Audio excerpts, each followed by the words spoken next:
kwafika umoya wathi kimi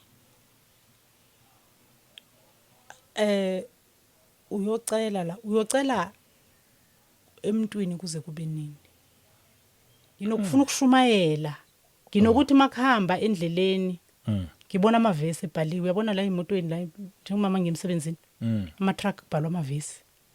Kubhalwa amavesi. Ngivene ngibone mhlawumbe kubhalwe ngaqala ngathatha namanzi, ngathatha yonke into ebezikhona la endlini ngalahla. Amanzi wathathe kuphi? Kashembe phela baba.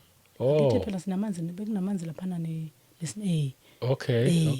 Ngawathatha amanzi akashembe ngawalahla. Ngathatha izinto zonke impahla zami ngazilahla. Babishaba ngo ngangizibona, uyazibona uma ngabe uNkulunkulu mase ikulandile.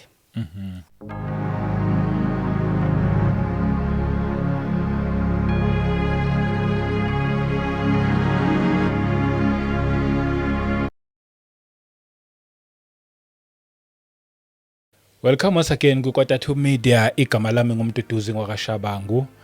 Asibingelele umoya ongcwele khona phakathi kwethu. Sibonge ipresence yakhe, sibonge nje kuumusa.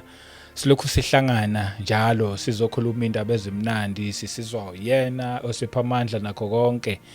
Ngiphinde ngibingelela abangcwele nje kuyindawo zonke la kufinyelela khona imessage yeKota2 Media. Siyabonga abazalwane ukuthi uchuzele channel kwabafikayo, siyanamkela, siyanithanda ngendlela ezibangaliso.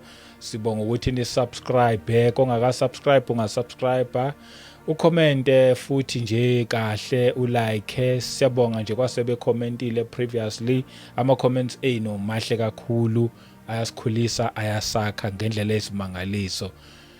Ngizothi nje kumuntu ofikayo hlala nje kanjalo ungashintshi. Zozwa nje wena, ngiyakholwa ukuthi sothi siqedela yobusizakele. Lekha-ke sikhuluma indaba nje ezimnandi ezithinta umuntu kanye noNkulunkulu. Anginibonge bazalwane nje ngakho konke okuhle nikwenzayo. Nginibonge ngesupport yonke enilethayo ngendlela ezahlukene. Ngibonge nakuma channel members, channel partners, siyanibonga konke enikwenzayo. Ngelinye lamalanga nizobona umvuzo wakhona. Okwamanje mhlambe ngiyabonakala, but ngelinye lamalanga umvuzo wakho niyobonakala because kukhulu embusweni kaNkulunkulu, but enyameni akubonakali. Siyabonga abazalwane. As usual ngikho ngedwa, ngihlezi nginomzalwane noma umfundisi, but nje hlezi kunomzalwane okhona. Namhlanje nginomama la ukhona, umama uNzimande. Sinaye uthi naye uzoletha nje ubufakazi obuhle. Uzozwa nje wena, uyena ozobuxoxa. Mina ake simamkele nje, sikubulise, sibonge isikhathi sakho ukwazile ukuthi ufike. Sanibona baba. Yebo. Ngibonga uMongcwele. Yes. Ngibonga iKota2 Media. Ngibonga ke wena babishaba. Ngegama likaJesu Kristu Nkosi yethu. Amen. Hayi ngizothi nje nawe ukhuleke la isekhaya ke nje, feel free. Nje ngenzela ukuthi nje urelaxe kahle khona uzothi mangabe usuqala ukhulume konke nokuthuka kuthe kwehla nje free. Siyabonga nje kakhulu once again isikhathi sakho ufikile. Ngiyazi ukuthi ubungeke usuke endlini uze la ukuthi into obuyizele incane, kusobala ukuthi inkulu into oyizele wena, kodwa kuzosipha lobo bufakazi. Ake siqaleke lapha ke. Umama uXoliswa Nzimande ngubani before nje singene ebufakazini? Umama uXoliswa Nzimande. Yebo. UXoliswa Nzimande ngowaseMatatiyela. Yebo. Ngokuhlala la eGoli ngise-Alexander. Okay. Ngiganele kwaShaba. Umakoti wakithi. Umakoti waShaba. Hayi siyabonga phela. Siyabonga uNkulunkulu. Wena usekhaya kwangempela. Wena usekhaya 2 times. Ngomoya kaNkulunkulu nangesibongo. Yebo. Kodwa manje ke usisi uXoliswa akaNzimande ngibuyele ekhaya, kodwa ke futhi kashesha lento manje. Ngoba manje Okay. ezasenyameni azinjengeza kwamoya. Oh. Kodwa ke ubaba Shabangu umuntu olunge kakhulu, umuntu oright. Sisasenobudlelwano obuhle kakhulu. Okay. Sasewumyeni wami nje, sasewumakoti. Kodwa ngokwenyanga, kodwa ngakamoya kona. Ngeke uNkulunkulu akazifuni izinto ezenzeka ngendlela engafanele.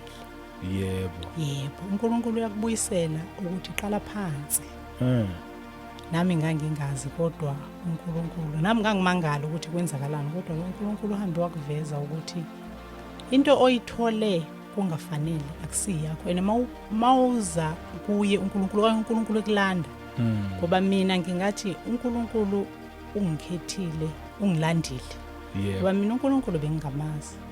Theke mase ngifika ekumazini uNkulunkulu wakhosta ukuthi indaba yomshado lo wami athanda ukuyihlehlisa kancane. Ayihlehlise, ihlehlile kahle kancane. Ingathi kungaba indaba engelina, kodwa yona ihlehlile ngoba ngiyusisi manje ngake ngisho. Indaba yami njalo ngokwathi ngaganela esithenjini. Okay. Mina ke baba Shabangu ngikhule ekhaya, ngathi nje ekhaya lami lapho ngizalwa khona. Ikhaya elenza nje amasiko. Ikhaya ekhaya bezibhabhatiswe eMethodist eWesili. Sikhule sama Wesili, ngumntwana waseWesili. Ngokukhula ke ngayekela ukusonta. Kabese ngazihlalela nje, ngimuntu othanda ukuzihambela ngizivakashele amasonto wonke bengivakasha. Umuntu nayithi mhlambe nginomngane othi ngisonto ePostoli, ngihamba ngePostoli. Nayithi ngithola umngane ompedi athi ngisonto eZSC, naseZSC ngiyazi ngeke ngafika. Angisontanga, it's just bengiya nje. Ngoba thina sasikhula kuthiwa mhlambe mawuthi esontweni bese mhlambe niphume nesontweni. Maniya esontweni ekhaya kwake kuthiwe mhlambe uthola ukuthi isonto lemakhaya, uthola ukuthi hayi alikho ke isonto iWesili ayikho namhlanje la. Mhlambe bakwenye indawo. Uthola ukuthi hayi icawe ayikho. So besingajiki thina ukuthi uzajika ngelanga uphume ekhaya uthi ecaweni. Besingajiki bawuthola ukuthi iziyoni khona, mhlambe ungena iziyoni. Ekushaya izigubhu lapho ke nisonteke bemnandi. Mhlambe uthola ukuthi amaRoma akhona, bowuya nasemaromini kodwa ungawuyena umRoma. Nase Anglican bongena usonte. In case ukuthi ekhaya uphume uthi uyisontweni, ngoba nabe sikhula abazali bethu bebeba nento ethi uThixo mnye. Wena lapha la uye khona awuyelanga ukuyobheka ukuthi ubani wenzani, ubani uthini. Wena uyomamela izwi likaThixo. Yebo. Umthandazo omnye, yonke into inye. Wena nje oyiyelayo lapha izwi likaThixo. Yiko ke lokho engithini base ngifika la eGoli ngangawacwasa amabandla. Hayi ngangacwasa nje ukuthi hayi ibandla lithile linjena, ibandla lithile. Hayi mina bengifila free ukuthi ngiye emabandleni ngoba ngesikhathi ngikasindiswa ngakunayo umngane wayesindisiwe. Ngangiya nje nasebandleni labazalwane. Nayi ngoba ngangizihambela phela nje ukuthi uyavakasha. Bengikhula ke kusho ukuthi kube kanjalo. Mangiqeda ke after that ngangasonti. Nje nhlobo ngaze ngahlangana nobaba Shabangu back ngabo 2012. Ngahlangana nobaba Shabangu esonto kaShembe. Wathi ke wangi invite ukuthi ngikaShembe. Hayi mangifika kaShembe. Hayi ngasonta, ngahlala ke ngasonta. Ngithi ke manje sowusonto sokuthi phela unipartner. Manje ke sohamba nobaba. Ngangingakadani ke kodwa futhi kodwa nje ngasonta naye kwaze wafika isikhathi sokuthi ke manje uyangilobola. Ngiba unkosikazi wakhe. Hayi ngaba umama impela wakaShembe ke. Kodwa nakhona ke kaShembe bazalwane. Ngilova. Akukho la ngeke ngaba honest khona eqinisweni esontweni. La ngeke ngathi nje hayi ngiyasonta impela. Kange ngilova unyaka wonke baba Shabangu. Okay. So kodwa ke ngangithanda ukuya khona. kaShembe. Kwaze kwazofika isikhathi sangu 2023. Ngilokwa ngisonta. Ku 2023 ngikwaShembe. kaShambeke siya kuthiwa ke lapha ngithi umfundisi lo kuthiwa inkosi mayibizo uShembe. Okay. Kuthiwa uyonikela ke lapha nabashabangu uyozinikelela uyacelwa ngama R1. Ngelinye ilanga ke ngikwelayinini kuyaguqwa ngithi siyaguqa. Okay. Siyalapha enkosini awuhambi nje ngenyawo uyaguqa uzofika. Kufike yena impela uShembe.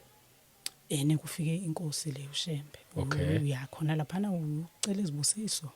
Imali la ushintshile ama R2. Imali Kufanele ibe ngama-R2 hayi noma imalini. But Noma ke- imalini noma iphepha ayikhetheli Okay. kweyona uyafika kodwa mawufika lapha uyacela ukuthi hayi ngicela ukuthi lokho kucelayo mhlawumbe umsebenzi ngicela umshado ngicela konke okucelayo ukuzabe wena kusenhlizweni yakho. Kathi nje ngiselayinini kwafika umoya wathi kimi uyocela emntwini kuze kube nini. Hayi ngathi kangazi kwangathi angazi kangathi kuyaphithizela kimi kodwa ngahamba ngacela. After that yangikhathaza lento. Ngase ngithi ke manje mase ngiya esontweni ngozele ngilale ngizumeke. Kodwa kubenga ngathi manje senginomunye umoya ngizwe ngase nginomunye umoya ofuna ngithandaze. Ukuthandaza ke ngangakwazi ayikho into engangiyazi kaShembe Nkosi yami. iBhayibheli ngangingalazi liyaphathwa iBhayibheli kaShembe liyafundwa futhi angizokhuluma amanga ngithi kuthiwa ungafundi iBhayibheli kaShembe akaze mina lapho bengisonta khona kuthiwa singafundi iBhayibheli besingazifundeli thina bongafundi wena iBhayibheli. Usontela njena kukhulunywe lokho kukhulunyiwe ke futhi ke ngithi phela vele besidumisa amandla kaShembe ukuthi hayi uShembe uNkulunkulu usenzela izinto ngithi yabona besikholwa kanjalo. Yebo. Kwazofika lapho manje kuukuthi iBhayibheli angilazi ke vele. So manje kwafika ngaya ngafikelwa ukufisa ukuthandaza. Okay. Ngithandaze. Ngiyayikhohlwa le phatho ukuthi njenganga ngiyocela lapha nababushabangu lapha enkosini or embengeni kunento ekuthiwa imbenga lapha ngathi uthefa kuyona imali.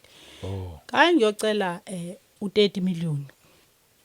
Ngoba ngithi Hayibo. Ngiyakutshela babushabangu. Wawucela imali futhi u30 million. Ayikho umthandazo wami ngaphandle kwemali. Hayi ngawumention nga-account angisebenza emakhishini mina babushabangu. Okay. Ngisebenza emakhishini ngapha eFoyis. Alright. So ngabuza umlungu ngelinye ilanga le good after COVID.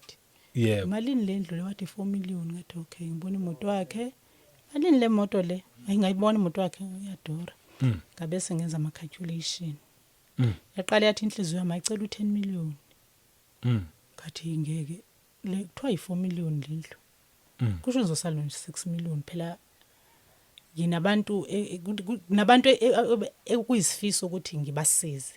Okay. Mina ke babushabangu abantu engibathanda kakhulu la emhlabeni abantu engibathanda kakhulu kubantu bonke.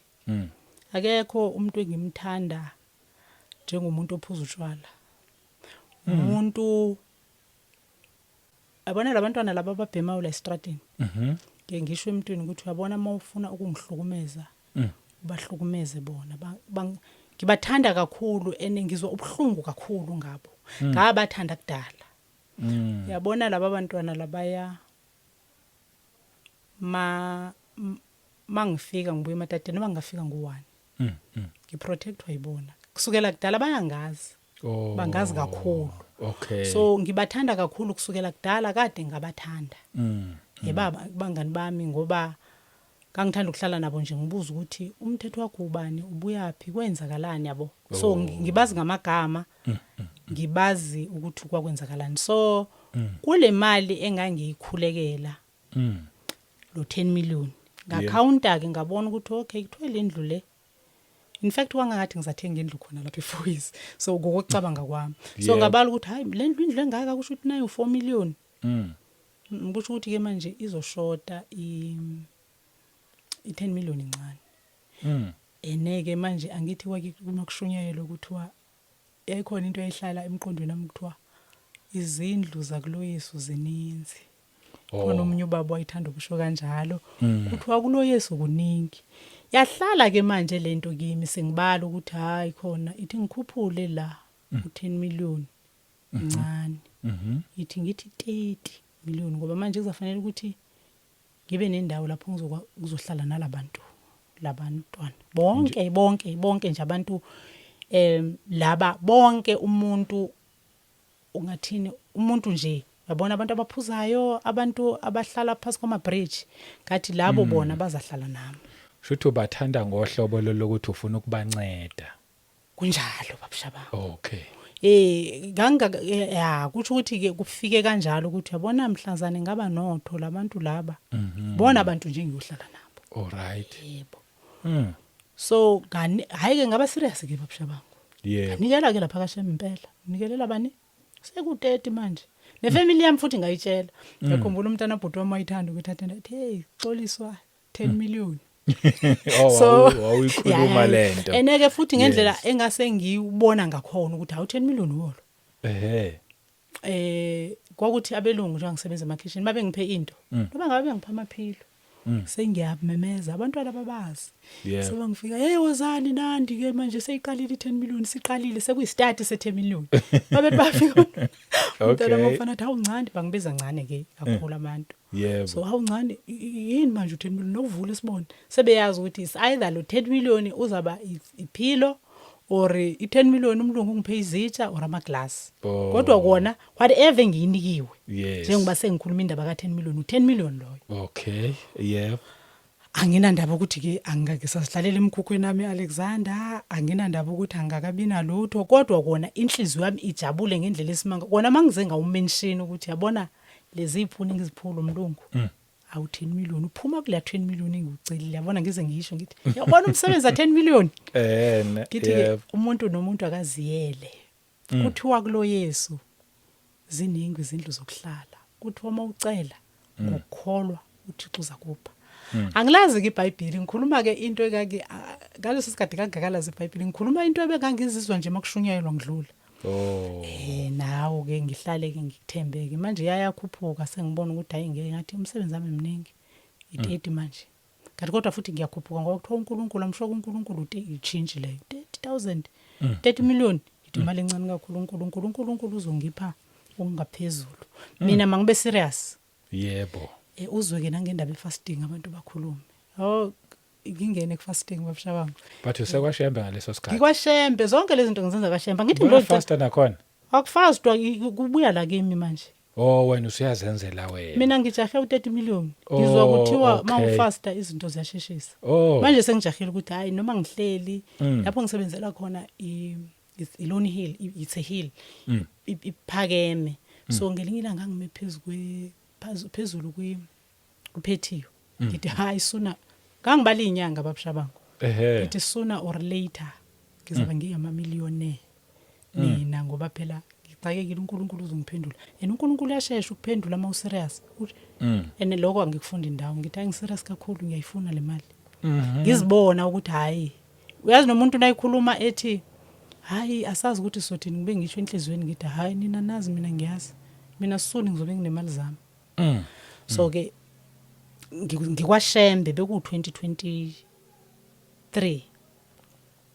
ngikwenza lokho kwabu 30 million 2023 yebo ngimangithandaza ayikho into engiyithandaza babshabangula ngithandazela u30 million kuphela mangingena ku fasting ifasting angithi uyizwa ngabantu awuyazi uyizwa ngabantu bekhuluma ukuthi kuyafastwa ufasta ngathi ngelingila ngathi awuthi ngingene kufasting kwenzela ukuthi usheshe 30 million wami ngizangena ekseni emithi 12 o'clock ngalamba angithi ngizifastela kuphela ngomqondo kuthiwa ithandaza angithi ukuthandaza ngikwazi ngisho lobo uThesezulu ngithiwa uJesu ba uThesezulu namandla wayengeke uJesu afundisa abantu ba uThesezulu kanti angeke akhulule into zami ba uThesezulu uzozikhulula ngizothandaza ba uThesezulwini ke bese ngithi nangiqeda ngithi uNkulunkulu uyazi ngicela phela u30 billion angangingasabi nginamahloni babshabangu kangisho nje ngikhululekile futhi ngibone after ukuthi uyeza u30 million ngempela usendleleni kwaba u2023 ngezwe amandla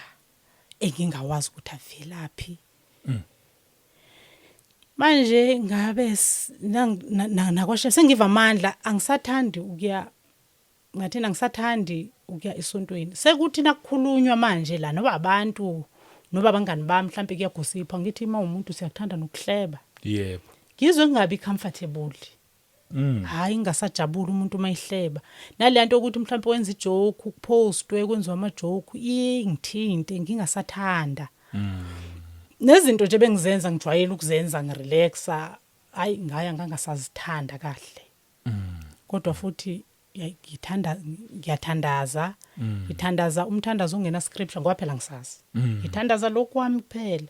Yeah. Yaba ngiloke ngashembe. Yazothi ngoJanuary 2024.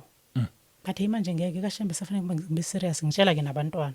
Ngithe abantu abamfuna ngibe serious ningenzele izikhafutina ngithi ngingenwa inkonzo ezo2 kaShembe. Yasekuseni neyasemini. Mina ngithanda ukungena le yasemini ngoba ngithi ngumuntu othungayo. Ake ngidlule edrobheni ke ngikhathi material ngiyofika enkonzweni kudala. Ngikhumbula umntanami wentombazana athi hayi mama nawe awusawukho serious kumele ukuthi ube serious. Uhambe inkonzo yasekuseni ungene nantambama. Hayi mayithi 24 January babshaba ngathi ngiserious ke manje. Angithi gqoka amahiya iketi lezi zinde kaShembe. Yebo. Ngathi plus ngineskate esinye. Iminyaka yonke le ngineskate esi1 babshaba. Yebo. Ngisigqoka lapha kaShembe. Ngisithengele ubabshaba ngoke. So ngilaleso nje kodwa ngiyathunga ngiyakwazi ukuthunga. Kodwa nje akufika ukuthi ngithunge. Ngathi manje ngo2024 ngathi ngizamele ngibe serious manje. kaShembe angihambi 14 kuneyinkonzo zakhona ezihanjwa u14 kunezigaba zakhona like ngathi inkonzo yomama u14. Lapho kuhlangana umama khona. Yebo. Naye kubabshaba ngolokesho kubona ukuthi ngesikhathi uyakhathala yimi inkosi yami ngimhluphile nami phela nathi. Mangu hamba u14 ngithi ngizoya next month. U14. Ku14 ngiyalalwa lapha yana. Okay. Bathi u14 konje uthengani? Utho 14. Just ibizwa kanjalo le nkonzo. Ibizwa kanjalo yebo inkonzo yomama. Okay. Lapho kufundiswa omama khona. Yebo. Angaze ngaya ke ngaze ngaphuma ke kaShembe kuyo yonke leminyaka inkosi yami zangaze ngaye. Hayi kuba bangigqugquzela ukuthi hayi hamba phela uye ku14 naye kuyaya emhlangano ku23 wakhona umhlangano wobaba. Ubuzwa ngo23 wona. Yebo zibizwa ngama inamba yebo.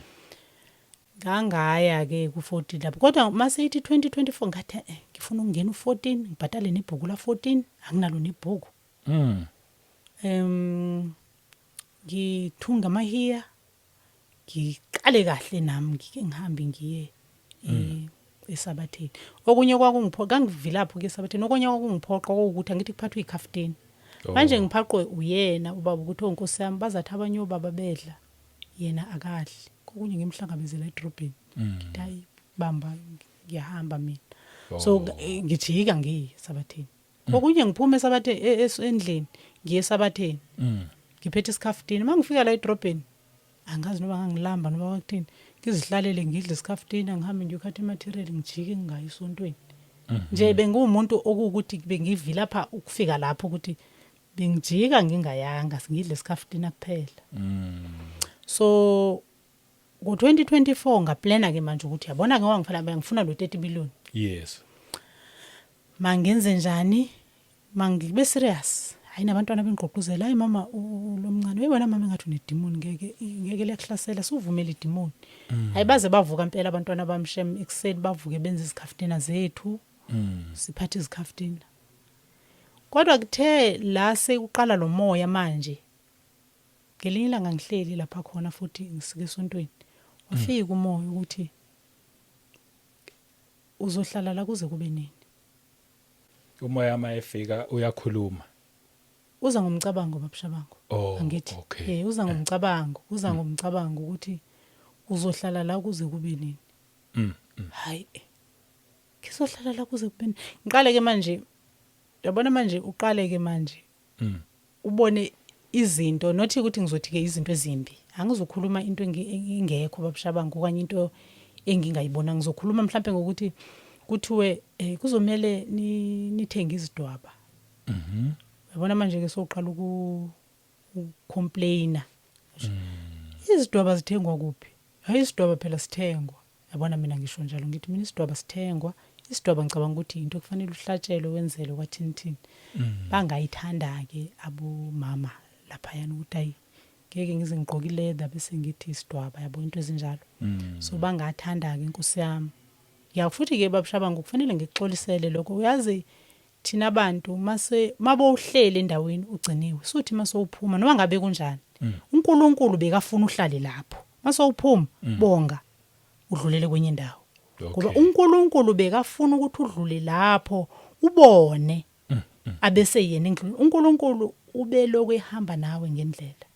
So ngakhuluma ke babushabangu tshela labo mama the way abagqoka icanvas ngakhona ngibatshela ukuthi lesa kusona isidwaba yabona kanti inkosi yami izabaphatha kabi lonto.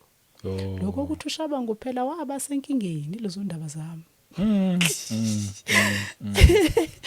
So ngiyakhumbula efike ngibuza and it was the last day. Kusho ukuthi ngalobo busuku uNkulunkulu waseyikhuluma nawe and then kwasekulapha koMeyi. Fike wangibuza wathi wena Manzimande esontweni ukhulume wathini? Ngathi ngitheni? Ngazi ukuthi hey kusho ukuthi lento bengiyikhuluma Nkosi yami seyifikelele kuye amahloni angiphatha. Ngithi umhlazisa Nkosi yami umfazi okhuluma kangaka. Ewasho wathi hey lento oyikhulumile wena uthe abafazi babantu bagqoka ama canvas ama leather bese wawiza isidwaba. Wena ngeke uzugqoka isidwaba selether wena mawufuna isidwaba uzafuna ukuhlatshelwa yabona lezo zinto ezijalo. Ngacikoza. Hey ngaxolisa babusha bangithi inkosi yami yini. Ngaphika. Oh yeah. Kade ngiyishongo mina lo yodwa. So kodwa ke wayazi ngoba uyayingazi ukuthi nginjani.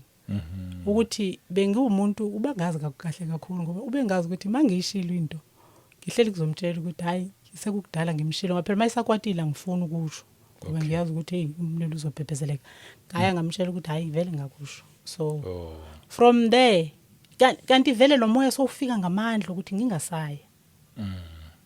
Angisayi manje esontweni. Ngoba before ezofika yena kwakuyi Saturday. Umntwana ngilungisele isikhaftini athi mama ngathi ngavuka ngahlala nje ngangise-prepare yonke into ngathi angisayi esontweni ngoba umoya lo kaNkulunkulu wasowufika ukhuluma ngase ngithi noma ngilele babushabangu before kuzokwenzeka konke lokho before ngizokhuluma indaba zama canvas mina lapha esontweni kwenzakaleni. IBhayibheli ngithi bengakaze ngalithinta ngangilibolekile nalo lelo ngahamba ngaye ekhaya ngesikhathi ngibuya ngithi ngizoba serious ngaboleka iBhayibheli kuma. Ngabuya nalo lahlala lapha endlini esidiscard. I'm sure kwakulapha ku April ngalithatha leli iBhayibheli ngathatha ke ngivula iBhayibheli nakhona usisi wami ngangimzwe ethi iBhayibheli ulifunda unyaka wonke lithatha 365 days mawulifunda every day. Ngahleka ngafa. Ngathi ngabe ngibhoro yini inkosi yami usisi bayabhoreka. Ngabe ngibhoro yini nangingafunda iBhayibheli 365 days. Hayi ngabe ngibhoreke kakhulu. Ngeke ngiyenze lonto le. Ngalithatha ke ngalithatha like this babujaba. Hayi kahleka. Ngathi bayabhoreka abantu. Umqulo ongaka. Hey ngalithatha ngilivika lapha. Kwafika ngelinye ilanga kwanento ethi nje awuthatha iBhayibheli. Ngathi awuthi ngithathe lephepha somama kade ngibolekile ngalithatha. Ngalivula. Ngavula babusha ngokumika umika 6 uverse 3. Angazi noma singayifunda umika 6 uverse 3. Impela singayifunda. Yabona uthi bantu bami ngenzeni kini? Kuyini enginikhathaze ngakho na? Ngiphenduleni. Nganiikhuphula ezweni lase. Babusha ngizange ngiyifunde u4. Ngazojumpa ngazofunda u6. Ngiyakusondela kuJehova nginantoni? Ngikhothame kuNkulunkulu ophezulu. Ngiyakusondela kuJehova nginantoni? Ngikhothame kuNkulunkulu ophezulu na? Ngiyakufika ngiphethe iminikelo yokushiswa nginamathole amnyaka munye na? So ngayivala iBhayibheli babushabangu. Ngayivala babushabangu ngaso leso sikhathi ngayithatha ngawuyifaka kude ngawuyifihla. Hawu. Azange gahlala. Kezwa nginolaka babushabangu olunye. Nasebusuku ngiyaphupha. Yini yenza ube nolaka olungaka ngalamavesi lawo? Sekhona okufikayo ukuthi ngeke ngifuna ukusindiswa manje. Sengiyazizwa. Nginokufuna ukushumayela. Nginokuthi makuhamba endleleni. Ngibona amavesi ebhaliwe. Uyabona la emotweni la njengoba manje ngimsebenzini. Ama truck kubhalwa amavesi. Kubhalwa amavesi. Ngivene ngibone mhlawumbe kubhalwe amahubo 37. Kubhalwa amavesi la kwabone babushabangu ngisho. Nasebusuku kuyafika kukhuluma ilizwi kukhuluma kufika imicabango angisakhona ukucabanga ngendlela engifuna ukucabanga ngayo ngifuna ukusho kanjalo. Sengicabanga njalo makufanele ukuthi ngiyacabanga ngicabanga kuzavela into engathi yizwi. Yebo. So ngalifihla leli iBhayibheli. Manje ngelinye ilanga ngaphupha ke ukuthi yes. uma ingase ke lo nkulunkulu wakho omkhonzayo lo afe. Uzothi kuzoba ubani unkulunkulu wakho? Ngamxoxela kubabushabangu. Kwada.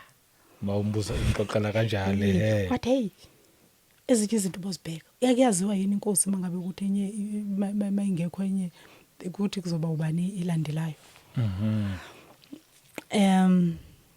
Hayi kodwa hayi ke lapho ke kwangihlupha ke. Hayi ngiloke ngiyaya ke esontweni. Nako lokho evesi ngakufunda kodwa ngisaya esabatheni. Lapho ke ngase ngifike ngakhuluma esabatheni. Mase ngikhulumile ke esabatheni the following Saturday ngangasafuna ukuya esabatheni. Okay. The following during the week kanti phela leli endlulile leli bengikhulume kakhulu ngalo. La ke ukhuluma khona ngokugqoka amakha. Konke lokho kuningi babushabangu konke nezimali inikelwa inkosi yami. Wakhuluma ngalelo langa. Angihleli ngikhuluma babushabangu. Yebo. Ukuthi ngumuntu o free othanda ukukhululeka.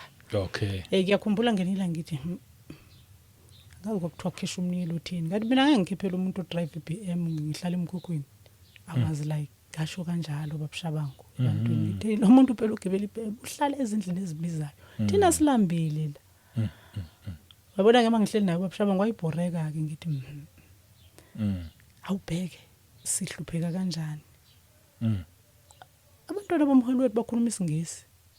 Thina sikhipha imali ngithi mina ngeke ngingafuni ukuyikhipha ababushabangu imali. Khange ngizwe ukuthi naye babushabangu nayikhipha ngizwe inhliziyo yami ibhlungu. Ene kangimbangisa Nkosi yami. Yabantu bangengezwe ukuthiwa uyanikelwa insizwa mhlawumbe kuthiwa insizwa mazikhiphe noma 1000. Yasuni nami ngizofuna something. Ukuthi akanginike nami. Okay. Ngiyabona nginesikhwele ukuthi hayi why unikela lapha yabo. So which is so ngikongeke lokho babushabangu siyaxolisela manje sesikunkulunkulu siyazi ukuthi izinto ezenziwa abantu. Yes. Babushabangu abantu ababoni. I'm one of them. Ngangilapha ya ngangingaboni. Wawungeke ungithi wabona ukhuluma ngoshambe noma ngangiyivila. Ngingafuni ukuya esontweni kanjalo ngiyilonto kodwa uyabona uma ungakhuluma ngoshambe ngempela ngokhinya. So angibona yonke into inhle. Hawu yonke into inhle ubona uright. Yiloko kungizwisa ubhlungu kakhulu mangizwa umuntu athi mayibona abantu abasalela abasasebomnyameni akhulume noma yini. Ngoba ngiyakwazi ukuba lapha yana babushabangu kubhlungu. Uyabona mina ngithi niba ngibabona ngibe nesihawu kakhulu. Inhliziyo yami ebhlungu. Uyabona mangibona bonke abantu bakuZCC zonke lezi inkonzo bonke abantu nje inhliziyo yami ebhlungu kakhulu. Ngiyabahawukela kakhulu ukuthi Nkosi yami labantu laba abazi. Yabona labantu laba bahleli ene bazibona be right babushabangu. Yabona mina uNkulunkulu babushabangu ngimsaba kakhulu. Moya ongcwele babushabangu ngimsaba kakhulu. Yebo. Kakhulu. So after ke ukuthi ngithole ubabshaba ngeze wazongibuza lezi ndaba sengithole iBhayibheli kuphi ke ngibuzwa lezi zinto iBhayibheli ikuphi cashi I'm sure yabona ngangaphamisa nalo sofa ngangifake kude kakhulu ngoba ungafuna ukuthi uyibone ukuthi ngeke ingathi ngizela nenkinga okay kwangaphelela lapho kodwa ngithi mangihleli ngathi ngashumayela abantu manje sengibatshela ngendaba zakaNkuluNkulu angizazi nali indaba zakaNkuluNkulu ngisithathaphi yes uyazi iBhayibheli babshabangu ngagcina ukulifunda ngalululanga galibeka kodwa ngazwa amandla noma sengithandaza ngathandaza ngisengithandaza ngenye indlela sengivuka nasebusuku sengiyathandaza nasemsebenzini sengiyathandaza ngisafuna into embi nasemsebenzini ukuba ngisafuni so emveni kwalapho ngalithatha iBhayibheli futhi kusho ukuthi lamazwi akumika ukuthi nginikhathaze ngani iphenduleni yes nginikhiphile eGibhithe kusho ukuthi aphinde repeata ke manje maye repeata kanjalo kube nenye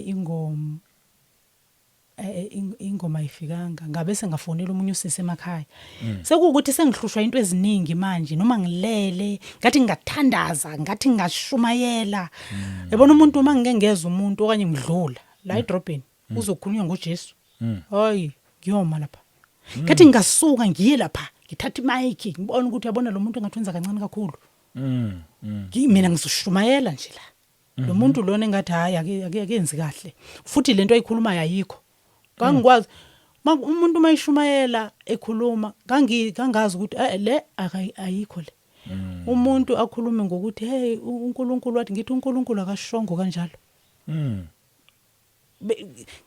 kwakuningi ukuthi ngazi ukuthi uNkulunkulu akayishongo yona le kodwa nginalo ivesi lokuyiphikisa kodwa uNkulunkulu akashongo kanjalo akhumbula after ukukhulunywa bekukhulunywa nje kwafika ke lesikhathi lesikukhulunywa ngezinto eziningi ukuthi abantu abayeke ukuthi okay hayi ngangakafiki lapho ngifike lapho bese ngivele ke sengisindisiwe so bengangathi umuntu mayikhuluma izwi bengangathi ngamphikisa mangakhona ukuthi ayikho lonto uyikhulumayo umuntu mayikhuluma ngabantu abangakholwa bengangathi ngamtshela ukuthi nawe you are a sinner you are also bengina lempendulo ethi umuntu akhulume bese ngithi then who are you benginaloko kakhulu ukuthi wena ubani njenga ukhuluma kanjena wena ubani why ungathandazi ubathandazele labantu laba gcina kufanele ukuthi sibakhulekeleni labantu laba simcela uNkulunkulu sibanxuseleni kodwa ngisaselapho nami ngisakashembe phela kodwa manje sekufika lento ukuthi ngithi masibanxuseleni kodwa nami ngiwulo ufuna unxusela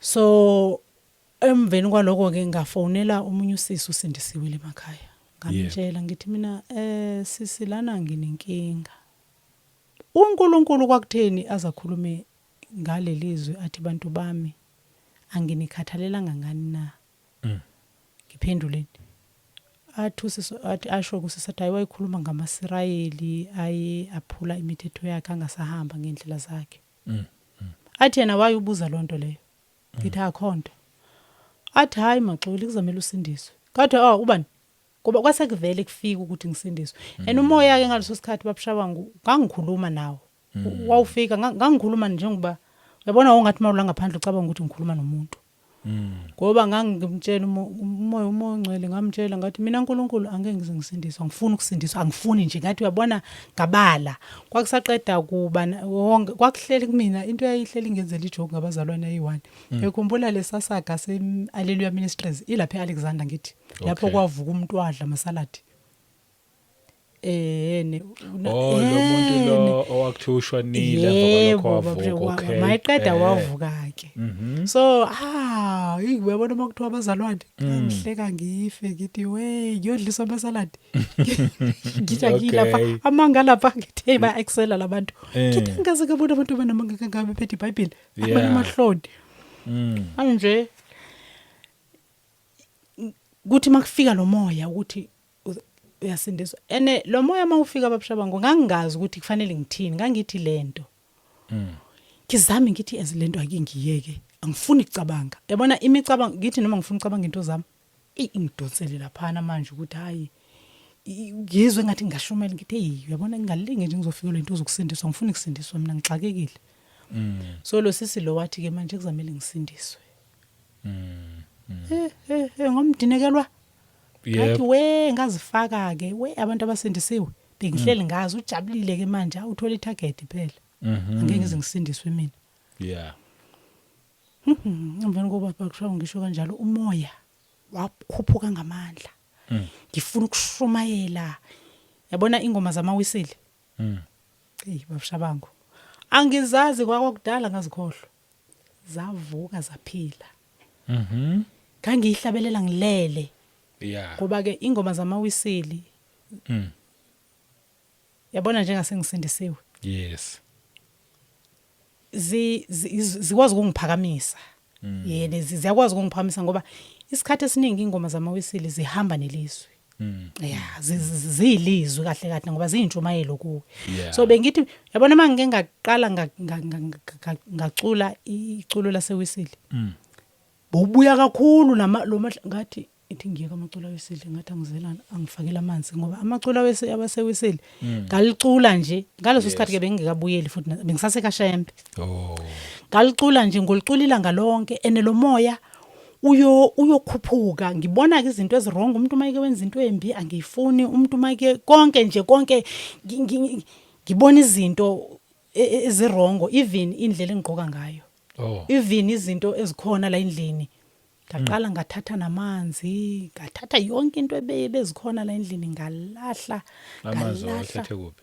kaShembe phela baba ngithi phela sinamanzi bekunamanzi laphana okay ngawathatha amanzi akaShembe ngawalahla ngathatha izinto zonke impahla zami ngazilahla babushabangu kangizibona uyazibona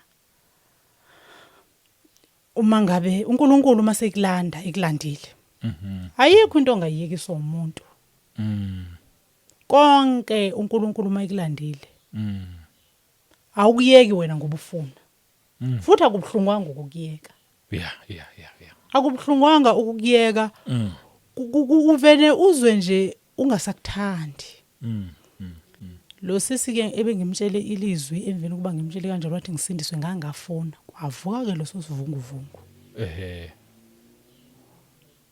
ngaya ke kwakuyisandila ngala khona wafona wathi maxole kuzamela usindiswa angilalanga babushabangu ebusuku umoya ngithandaza manje mhlambe ngithandaze ngo12 ngilale mangilele ngicabanga ukuthi sengilale isikhathi eside mangithi ngiyavuka is only 12:30 sengiyathandaza futhi kanjalo yebo ngangithanda ukuthandaza ke babushabangu ngibeke ikhandlela angithi so uthi hayi indlela zami zakhanya ukuthi ngibeke ikhandlela umoya ongcwele umoya ngingakasindiswa wathi esusa ikhandlela ngalicisha ikhandlela manje sengithandaza ngilayitile nje manje ngiyalayita kusephandle ngithandaza ngasindiswa ke kwakuyisunday lo sisi wangifonela mina ngasindiswa over the phone ngoba kwangasemnandanga ke manje engangasancenga ngoba babushabangu ngaqala ngangena egroupini yabazalwane basho abazalwane bathi hayi kuzamela ukuthi usindiswe abushabangu mina insindisweni ngangikakwe njengenkomo ibaleka ifaka isibayeni bengimele bethi hayi sindiswa ngathi nabo umoya lo ngcwele wawukhona kubona hayi maxoli ngena sindiswa into ezakusiza ukuthi wamukele umoya ongcwele into ezakusiza ukuthi ubone ukuthi thwana uNkulunkulu ukhuluma kanjani nawe ukuthi sindiswa ngingafuni ngithi hey ngeke angisindiswa mina ngithi ngizobona next week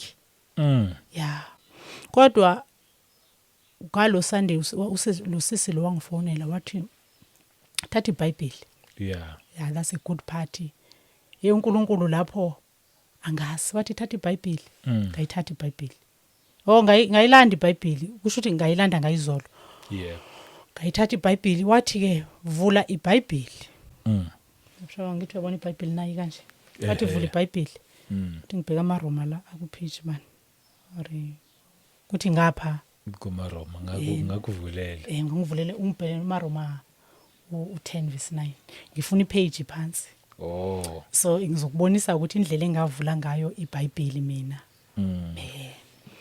So athi lo sisithatha iBhayibheli ngilithatha iBhayibheli angithi thina matatiyela sisebenzisa isiXhosa nesizulu siyamixa mina iBhayibheli bengilisebenzisa kubekwe lesizulu Okay. so manje athi lo sisi kimi athi vula ku Romans 10 chapter Romans 10 angazi chapter phela babshabangu iBhayibheli angilazi angazi maRoma angazi mina chapter angazi verse ngizazi lezo zinto Yep. athi ke manje yena vula iBhayibheli ngithi mina sesangiyazi lento okhuluma ngayo ifoni ngifake ku loudspeaker ngiguqile athi yena vula iBhayibheli athi page 1 engathi kokubani page bandla uyabona ke le iTestament leli lidala linabo 117 into ngapha ngikhumbula ngithethe seyena linama page amba 117 into Yes. ethi ngibo oleli lihamba umphelo lize lufika ngale iTestament elisha kule iBhayibheli elidala nothi leli so ngapha kunabo 1 2 3 abaqala ngapha emuva kwiTestament entsha so nangapha manje mangivula mina ngivula la Okay. ngifuna le number le ayishoyo yena so uthi yena ngithi mina sisake kwa maRoma kuleli lami iBhayibheli akuna kwa maRoma la bebona le page le uthi mangiyivule ayinawo amaRoma lana ngiyabona la ngisazi ukuthi kwakubhalwe bani ngithi hayi kuzibhalwe ezinye izinto ngalivala ngithi hayi sisifuthi leli sizulu leli alifani naleli lakho liphethe lesixhosa lapha ekhaya awafani phela amaBhayibheli athi yena hayi azothi yena livula ngemva amaRoma uzowathola ngemuva kithi ngemuva kusase nezinye izinamba eziqala ngo1 ngemuva athi yena evula hayi ngivule ngeke ngiyithola ipage athi uyabona ke kubhalwe bathi kubhalwe bani phezulu ngithi kubhalwe abaseRoma athi uyabona u10 lo mkhulu ngithi mina athi uyambona ngithi athi nginento ezincane athi kuthiwa ke leyo ichapter athi nginento ezincane kathi bheka amaganyana amancane layo amanani amancane athi uyamba ufuna u9 athi uyambona u9 ngithi athi verse ke lelo athi ke sizofunda kulolo verse ke Yes. angifundeleke iverse lokuvuma izwi uJesu Kristu inkosi njengomfeli nomsindisi Yebo. aqhubeke ke nokufundeke nakwezinye indawo aqedeke athi manje ke sowusindisiwe ngithi hawu sengisindisiwe kanjalo athi na hey inhliziyo yami ke babshaba ngulapho ayivumi ithi nje uyabona maqeda kusho lento yakhe ngizophuma kwakulo group angisindiswanga ngeke futhi ngisindiswe mina ngizovuma nje lento yakhe kumenzela ngoba phela uyangicefezelela naye apha egroupini bangimele sengiyakakwa kanje ngithi ha ngeke badlala ngizophuma kwakubona labantu lapha abantu abasindisiwe bahlupha ngokukhuluma nje akukho uNkulunkulu othi ngiyasindiswa la ngokukhuluma nje sebethi ngisindisiwe ngifuna ukusindiswa ngithi ngeke ngisindiswe mina so ngahlala ngihleli la imini ngacabanga hayi akonto kanti mawusindiswe ngithi nometha bephuza kangaka abanye abantu abasindiswe okunonto la hayi boyonke lo kusho ukuthi ngizoziqhubekela nento zami eleke babshabangu ngithi futhi mina ngixakeke kabi xakekile mina kusanento zami ngikazilungisi before ngizasindiswa ngitshela uNkulunkulu ngithi uNkulunkulu mina ngeke ngisindiswe mina ngixakekile yabona mina ngakutshela kudala ukuthi ngiyakusaba futhi ngisakusaba namanje bengisaba ke nasofikile lo moya babshabangu bekuminyama ngithi ngeke ngimele cabanga ke mase ngisindisiwe sengiphila lempilo ongiphilisa engiyizwayo manje phela kahle kahle ngiyezwa ngithi hayi nalento ngithumelela yona ngiyazi ukuthi into lena iyangigudulisa kodwa futhi ikhuluma kamnandi ngiphinde ngiyikhumbule mase ingasakhulumi lomo ngiphinde ngikhumbule kodwa mase ifikile yenza ukuthi phela mhlambe nangenza into ngangathi ngathi ungibheke kabi ngithi uyabona ke ngiqalile like ngangikhuluma uyazi uma kuthiwa umuntu ukhuluma ngathi umuntu onezilwane ya kwakunjalo kimi ngithi uyabona kuqalile manje ngizayiyeka lento ngiyayidinga phela so kwaba yiloso sikhathi ngamtshela ke uMongcwele ngangazi ukuthi uMongcwele noma uNkulunkulu ngangithi lento ngithi uyabona ke mangabe ufuna ukuthi ngisindiswe mina ngixakekile ngilinde ngiqale ngiyayikhohlwa lephathi ukuthi ngathi ngicela u30,000 awunginiki u30,000 noma 30 million yes ngicela u30 million awunginiki uzonginika insindiso ngithe phela lezo ngibopha kakhulu lento insindiso ngoba phela manje mangabe unganginiki u30 million uthi ngisindiswe kuzafuna ngilunge ene angikho ready ukulunga mina ngeke kufanele ngiphushe imishikashikanyana ukuthi ngikwazi ukuthola 30 million ene manginganginiki ke manje uzokunika insi ngoba ngangifile ukuthi kahle kahle kufanele ngisindiswe angazi kanjani ukuthi uNkulunkulu lo ene kufanele ngisindiswe yeah after ngisho kanjalo ngabe seke ngasindiswa ke ngahlala ke lapha emini ungifundela angizwa lutho futhi ngalolo langa ngangezwa ke nalomoya ujwayele ukuthi ngiwukhumbule noma ngenza lezi zinto zami ngizwe ukuthi ngiyahlanya ngifuna ukusindiswa kodwa ukhona lo moya owenza ukuthi ngiwukhumbule soqala ukungi-isolate manje nasebantwaneni uthola ukuthi nabethi bayangena ngithi valani sinobaba Shabangu ngisasesivele sesi-distance yeah sase-distance futhi akusina nto ethi kwakuyindabanyana nje engekho serious kodwa sase-distance lapho sina sekuyinamhlanje sengiyazi ukuthi uNkulunkulu vele wayifuna ukuthi abe kude ukwenzela ukuthi ngikwazi ukumuzwa kahle yena yebo so nabantwana babethi nabengena ngibe nesikhathi ukuthi ngathi ngavala ngithi sengiyalala okanye ngithi ayangiphilanga kanti ngifuna ukuhlala nalomoya ngiyamtshela ke the way ngifuna ukumtshela ukuthi mina angikufuna ukusindiswa ngiyabala ke nama complain ukuthi mina futhi ngizasonta kuphi uyabona amasonto akhona njani ngeke uma khona manje ungathi ngiyasindiswa ke ngizosonta kuphi mina ngabala kamasonto wonke ngikwazi ukuthi libona isonto elithile linjani uyababona bobani bakhona ka ngithi abantu bobona ukuthi nangu umntana wakho ubani uthi usindise uyambona ukuthi unjani hayi angeke ngize ngiyufuna nami ngiyofana nabo ngingcono mina uNkulunkulu ngivene ngingasindiswa ngibe yisoni nje ngazi ke kuna kuthiwa kuyachiwa ngiyazi ukuthi ngizotsha mina ngiziyele sokweni ngithi ngcono kabi ngoba labantu baphethe iBhayibheli kodwa zonke lezi zinto abazenza uyabona imithetho yakho hayi abayenzi akonenye abayenzayo ufuna nami ngiyojoyina bona ngithi hayi ngeke phela manje ufuna wena uzangishisa ube suthi wawungifundisile mawuzafundisa mina bona waye ungabafundisi qala ngabo ukubafundisa bese ugcine ngami mina angikufuni ukusindiswa into engiyishoyo kwadlula kuleli langa ke sengamukela ilizwi kwaba yiSunday yebo iSunday ngeve ukuthi akhonto ngathi ke kusho ukuthi njengoba ngisebenza emakhishini nobaba Shabangu ngathi hayi angifuni ukusindiswa futhi ngasho ngalolu langa ngathi hayi angifuni ukusindiswa mina ngisaxakekile xakeke kabi yazi ukuthi ngixakeke yini baba Shabangu ngangifuna ukuyontshontshwa something lapha emakhishini kanti njengoba lokho uthi uxakekile nje uxakekile khona lento ofuna ukuyitshontsha la baba Shabangu bengingakalivumi ilizwi njenga ngithi ngixakekile ngifuna ukuyontshontshwa something kusho ukuthi ngithi yabona emakhishini kunezinto kuyabekwa abelungu bayabeka izinto zabo okongasebenza ngiyakhola 2015 kunebox indeyicathulo inezinto eziningi azigqokwa sithiwana ezinye sizezibone ngithathe ngilahle kodwa nje base kufika lo moya lo kwafika ukuthi fanele ngintshontshe-ke ngiyazintshontsha-ke lezi ngiyakhumbula ngelinye ilanga ngathi ngeke ngisindiswe kuqala lo sise sethe sokhuluma Sunday ngathi 8 ngiqale ngiyontshontsha kwenzela uba ngiyahamba baba Shabangu ngaya ngisebenza only Wednesday lapho kuloyo ndlu ngaya kuleya Wednesday ngafike ngathatha ngavula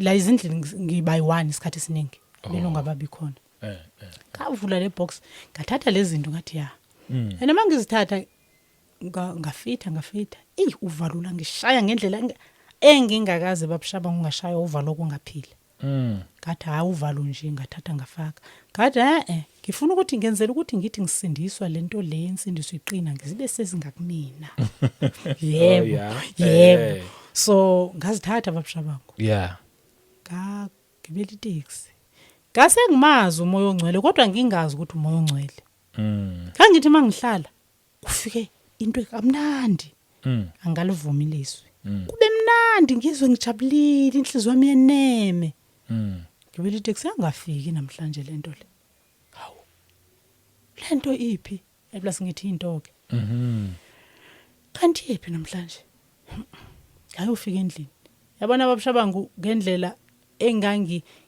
ngathini at the same time ngangijabula at the same time ngakuba nolaka ukuthi angifuni ukusindiswa kodwa lento yona ngiyayifuna ngoba iyangijabulisa mangehle eTexini wawungiconnecta ngisekude distance angangasakhulumi nabantu ngiyuncunca ngiyofika endlini ngifike endlini ngivala umnyango ngiyathandaza ngiwuzwa kalolanga ngitshontshile hayi ngehle eTexini ngahamba hawu iphi manje khaya ngayofika khaya ngavula umnyango hayi lutho kuthulekile kuthe tu ene manje makuthuleke kanjalo babu ubhlungu babushabangu engabuzwa ngalolu langa azange ngake ngabuzwa ekuphileni konke ubhlungu engangazi ukuthi ngizathi kwenzakaleni umoya ongcwele noma ngizathi yini le hambile iyephi futhi lento lena kathatha iBhayibheli ngathi ngiyavula hayi iBhayibheli angikwazi ukuyifunda ayivuleki ngathi ngiyadla ukudla kuhle akusi kakhala ngathi uNkulunkulu wena uhambile manje kwenzakalani iyephi ngizayibuyisa ngani yona lento ngizavuma next week ngizavuma ngivumile ukuthi ngempela sengizovuma ke kodwa kwabonakala ukuthi indaba ayikho ekuvumeni yabuya babushabangu ukuthi mina ngitshontshile mase ngifika endlini zange ngisazilinganisa lezi impahla babushabangu zange ngithunywe ukuthi kufanele ngithandaze ngithini ngizabuyisa kanjani ngathandaza ngathi uNkulunkulu ngicela ungixolele ngingiphinde le impahla lezi ngizoziphindisela lapho ngizithathe khona kwangathi kuba ngcono yabuya wabuya ke ngokumoya hayi kodwa sengizizwa ukuthi sengiphoxekile ngathi ngibonwa angazi ngathi lento engiyenzile ngibonwa yizwe lonke imbi into engiyenzile yebo ngasindiswa ngawamukela umoya ongcweleke ngasindiswa yes kabese ke angise ngibonile engitshontsheni lokho ebengikukulindile ukuthi kungenzeni kabese ke iWednesday yakhona sengiziphindisa abushabangu ngijwayele ukungena ngabo 9 emsebenzini kafika ngo7 vele akuhleli ngekho umuntu ngaziphindisa zinje ngokuba zinjalo lokho ukuthi namhlanje sisaselapho babushabangu aziyanga ndawo zikhona zohlala mhlambe zoze ziphiwa abanye abantu yebo ubuhlungu ngafunda lapho mase ngisengamukele ilizwi bengoku sengisindisiwe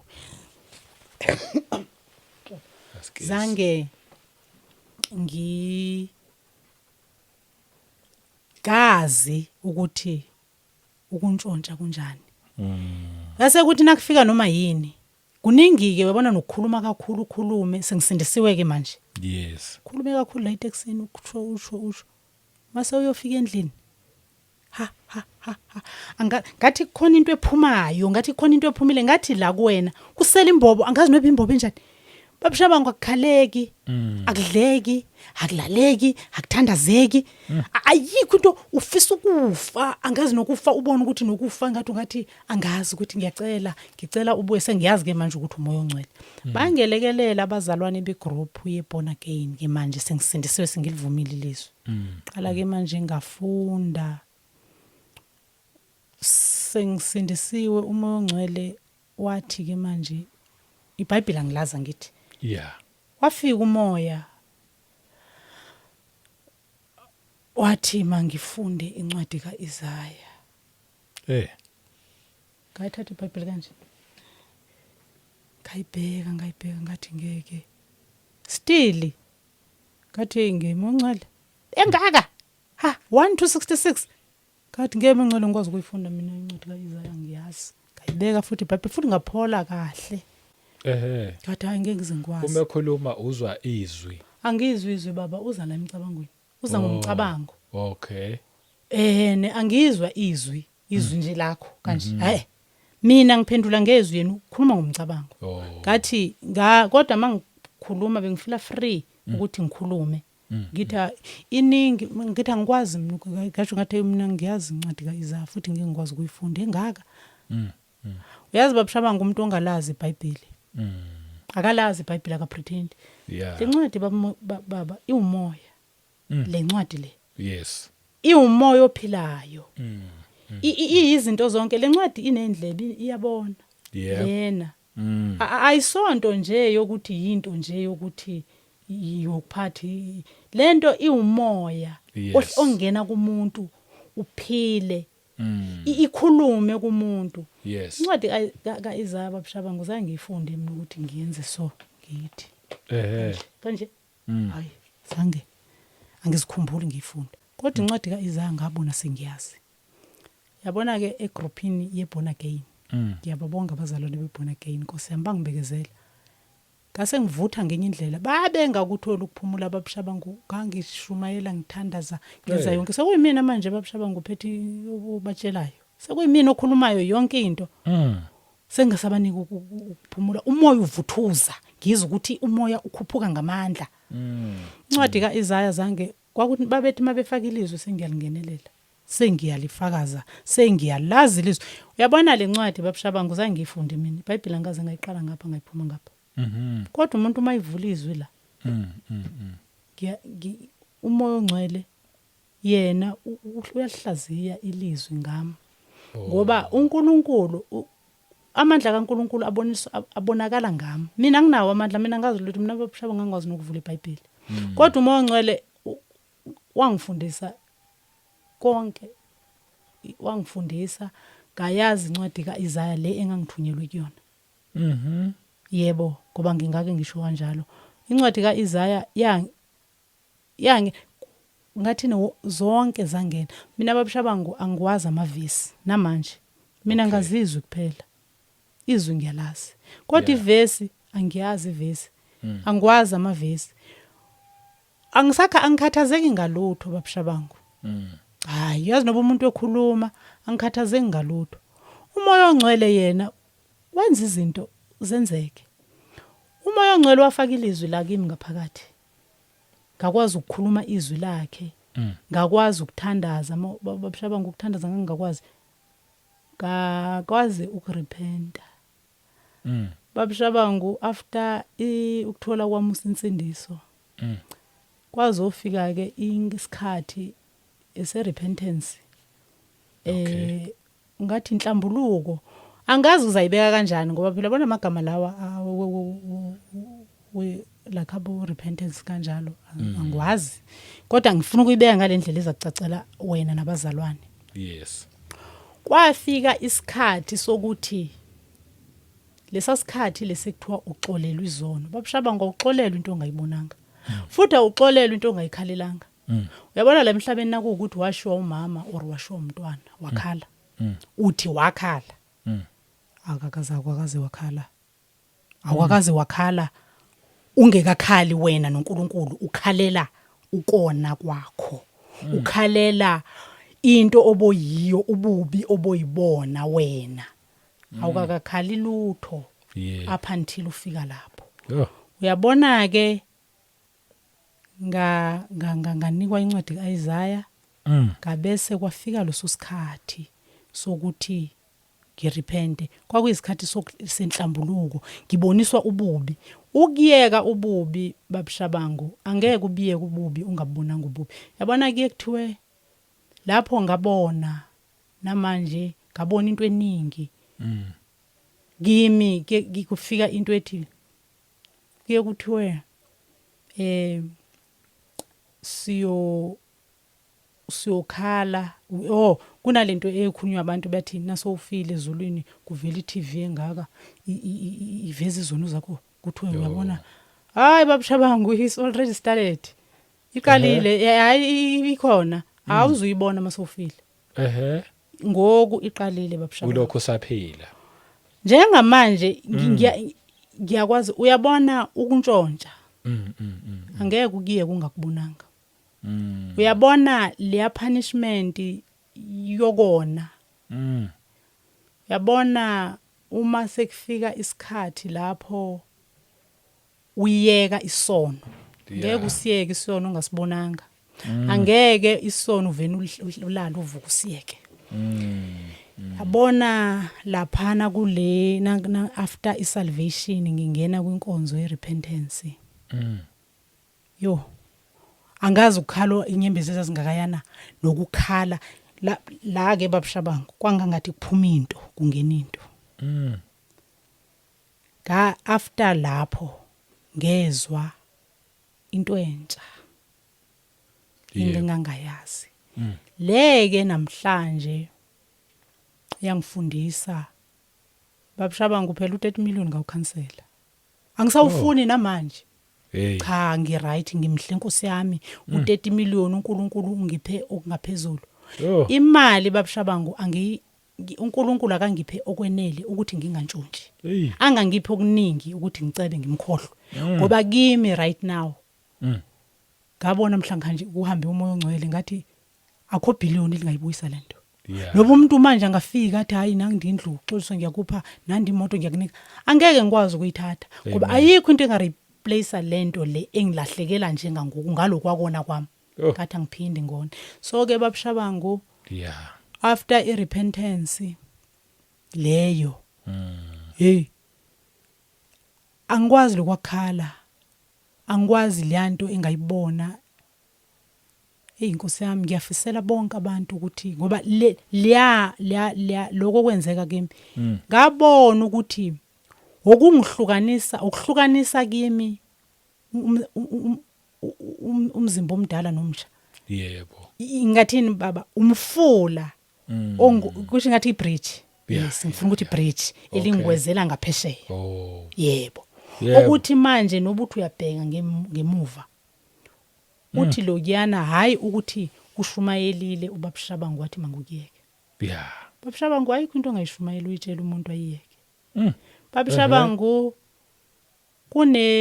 kunencwadi laphana kaJohane yafika ngazo lezo zikhathi yes uJohane u15 uverse 16 wafika wabalela wathi anginikhethanga nina aningikhethanga nina kepha mina nginikhethile yes that is not a joke asimkhethi thina uNkulunkulu awumkhethi yena uyakhetha ena mase ekukhethile uzahamba ngendlela yakhe amen lokhu kokuthi mina ngangithi angifuni ukusindiswa ngoba ngithi ngixakekile yebo wathi uNkulunkulu ngikubizile ngigama lakho wathi ngikubizile mina nguNkulunkulu uJehova uThixo kaSirayeli so kuleya ndawo ye-repentance yilapho ke ngabona ukuthi into zomhlaba zonke ziyizeleze angiboniswanga upastor baba yebo ngamkholwa uNkulunkulu mase ngibona incwadi kaIsaya ngamkholwa uNkulunkulu mangikwazi ukuthandaza ngamkholwa uNkulunkulu mase ngikwazi ukufasta umoya ongcwele Nkosi yami ngamkholwa uNkulunkulu uma ngiyeka amacici ngamkholwa uNkulunkulu kodwa ke bengivele ngumuntu othanda ukugqoka amalokho mina angibanga nje nenkinga ngamkholwa uNkulunkulu kodwa ke yabona lezi zibambayo amalokho bengikwathanda kakhulu nawo ngamkholwa uNkulunkulu mase ngibuza ukuthi wani impahla ezingaka uzigcineleni ngamkholwa uNkulunkulu uma sengangi emva kwe repentance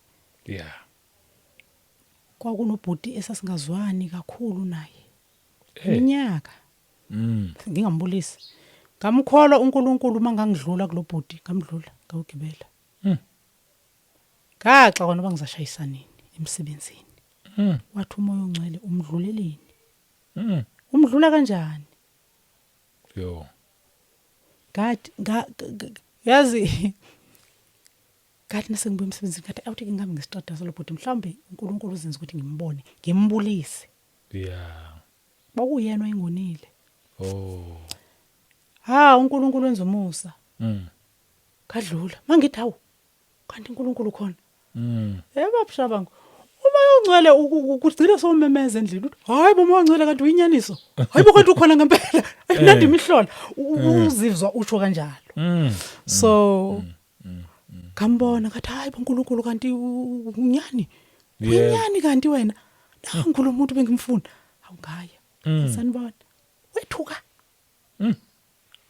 wathi awuninjani saphila nje saphila ngithi abantwana abanjani wathi hayi baphila kwa right ngadlula akathi babusha ngingajaiva ngithi babusha kunezinto ezikhulunywa abantu bathi sotsakadula njengamathole ngithi he sisotsha babusha sitshakadula manje hayi kusasa ngithi angitshakaduli ngezakanje already yebo hayi babusha yini inkinga hayi bazalwane yini inkinga bazalwane yini inkinga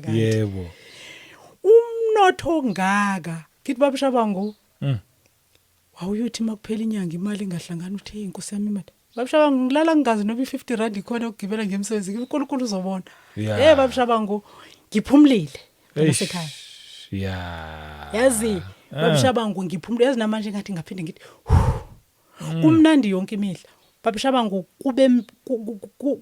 kube mnandi soke ezintshutshisweni nginomntwana umfana ukuphila kwakhe hayi kuyena ukuphila kwakhe namantombazana nomfana namantombazana ayi2 okay uyazi kuningi njengami ngebabushabangu mhlawumbe ngelinye ilanga sophi yoblock ingenelela yebo kodwa kule part yokuthi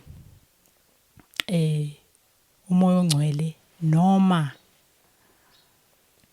kunjani kodwa kumnandi deep down hayi kona babushabangu ngike ngivive ngithi deep down kona kumnandi akunandaba sathana ukuthi wenzani kodwa deep down kona kumnandi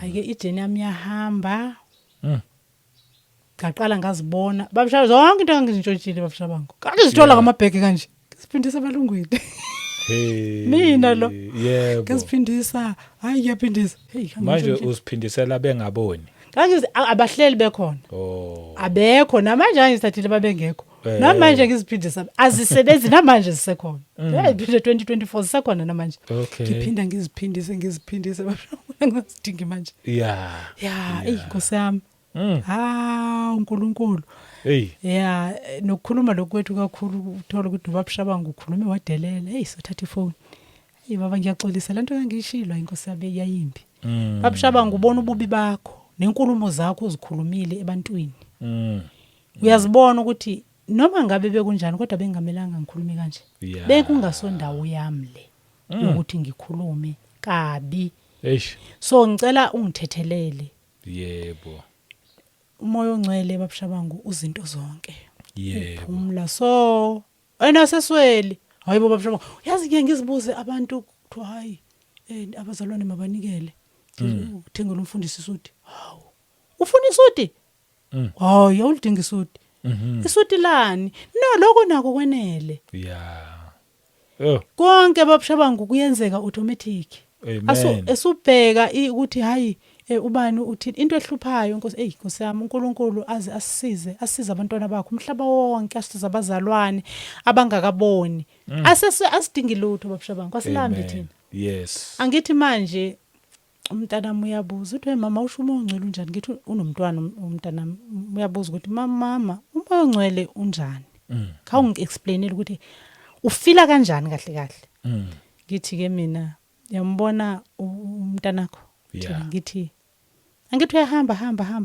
akudlala athini ngithi mase ifuna ibele wenza njani uthi akagijima udedisa konke kusendlini yakhe ngithi umoya ongcwele unjalo umoya ongcwele wena mase kuukuthi uyamfuna or yena useyakubiza ngithi awunamsebenzi noma ngakuthiwa kudliwa amajeli namakastadi mase ulana awusenamsebenzi mina babushabangu ngikulo 30 million ngangibalile ngithi ubongibona ngohlala amakhulu ama-restaurant futhi ke ngangiyibona ngoba ngithi mawusebenzele bangwini ubona izindawo eziphezulu kakhulu abelungu bamnkosi yami uNkulunkulu wangipha abelungu abanethando ngiphethe kahle bangibonisa bangenzela izinto ngangisho ngithi uyabona ke mase ngine 30 million hayi into engiyoyidla hayi ngibona ke ngidla kwani yebo umoya ongcwele wathi hayi ngiza kuphi ukudla mina yabona lamabhegi wacabangayo lemqondweni nakho ngizokunika babushabangu kunengoma ethi hayi inyweba abanayo yamawisile abangcwele baphezulu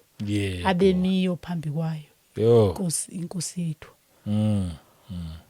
kuthiwa abalambi abancane yebo ubuhlungu abukho babushabangu masabazalwane ake siyekeni lento ukuthi sicabanga ukuthi lezi zinto ezikhulunywayo ukuthi nakuthiwa indlala yikho sithi thina into esizithola mase sesingasekho sifile it's a process babushabangu isejeni siqalile ukufasta babushabangu akafast umuntu ongenayo umoya ongcwele is not easy ufast nje uzukhululekile ngihambe nje emakhitchini nje ngithatha amalanga impela nje ngikwi-fasting angilamba nqano ingobani so uvele ukuyiprocess ukweswela kokho ukweswela babushabangu akukho yebo lokwahala akukho yebo hayi ukhala akukho uyazi kahle kahle yonke into ekhona emhlabeni iyizeleze. Yeah. Lapho ngabona ukuthi hayibo konke kuyaphela. Konke kuzasala la. Eish. Kodwa lokuphila okukhona kum lo moya okhona ungasuki ngoba lo moya okhona kum uzinto zonke ngake ngitsho. Yeah. Angikhalazi ngalutho. Babushabangu angazi ngingathini umoya ongcwele ungenzele into eyisifiso ukuthi engathi bonke abantu bangahlelwa umoya ongcwele bamuzwe kuba into engiyibonayo ninge ngizibuze umoya ongcwele ngiyambuza umoya ongcwele lo muntu wakhuluma kangaka kabi kangaka mina uyangiphanisha kodwa yena uyamiyeka kungani umoya ongcwele uyaphendula ukuthi hayi like it's like angathi akasekho kuye ngobani uyazi ukona kunezinto esizenzayo sizithathe nje nokukhuluma ukuthathe nje yes nokuthanda ukugxeka ukuthathe nje uyabona lezo zinto yizo ezenza ukuthi umoya ongcwele agcine emuva kancane kancane yep ngathi akaphumi wonke ngoba uma into engingayisho kubazalwane umoya ongcwele mayikushiya na ubona ukuthi wonile suhlala mzalwane gijima uyoguqa gijima uyocela ukuthi makabuye ngoba uma uke wa relaxa nakusasa uzenze enye into usathana uyathanda ukugwajisa ukuthi ngeke akuxolele uma uNkulunkulu uyakuxolela kodwa suphinda amen hayi suphinda sujwayela ukwenza imistake enye ubese lokuthi hayi uNkulunkulu kuthiwa uNkulunkulu nomusa uNkulunkulu othethelelayo amen uNkulunkulu uyathethelela kodwa hayi ngokuthi wena uzaloko wona uphindelela hayi asukona ngokuphindelela ngoba uyabona njengangangijontshile ufuna ukuthi nangingaphinde ngitshontshe manje lezancwadi leziyana uzaphinda ngithethelela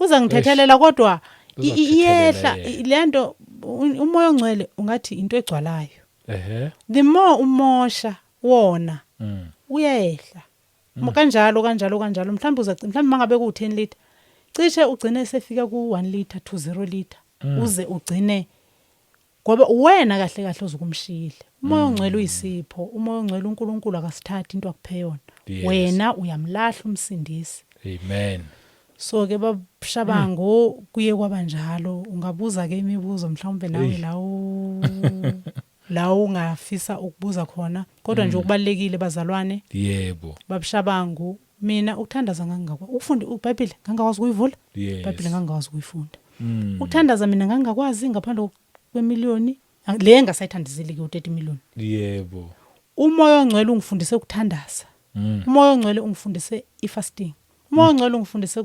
ukumeditate yes umoya ongcwele uyakuvusa ebusuku futhi uzwe ujabule kabi ukuthi khulumani kange ngikhathazeke ngamanye amalanga sengimthanda kakhulu manje sengijabulile phela yebo ngikhathazeke nangingathandazanga ngithi ngabe yini usathani ngoku senza ukuthi ngingathandaza umoya ongcwele athi hayi kufanele sikhulume ngesinye isikhathi ziphi isikhathi noma ongcwele ukhulume ungakhulumi ngabantu khuluma ngawe uyazi ukuthi izinto zilunge ukuze sithanda abantu babushabango angeke uthande umuntu ungazithandanga wena angeke ubuze inkinga yomuntu wena eyakho ungayibuzanga khawuke uzibuza ukuthi khawusho ke umoya ongcwele yabona ke ngathi ukweba lokhu sekufuna ukubuya umoya ongcwele ngenze njani ngincede umoya ongcwele uyakuphendula la ngelizwe uphendula ngezinto eziningi ukuphendula ngomuntu ukuphendula ngayo yonke into uzayithola impendulo kanjalo uyaphila zidwa inhliziyo yakho masabazalwane ayijwayele ukuhlala ezwini likaThixo amen ikhona ke izwi elithi inhliziyo ehleli ezwini likaThixo ifana nesihlahla esimisele usebeni lomfula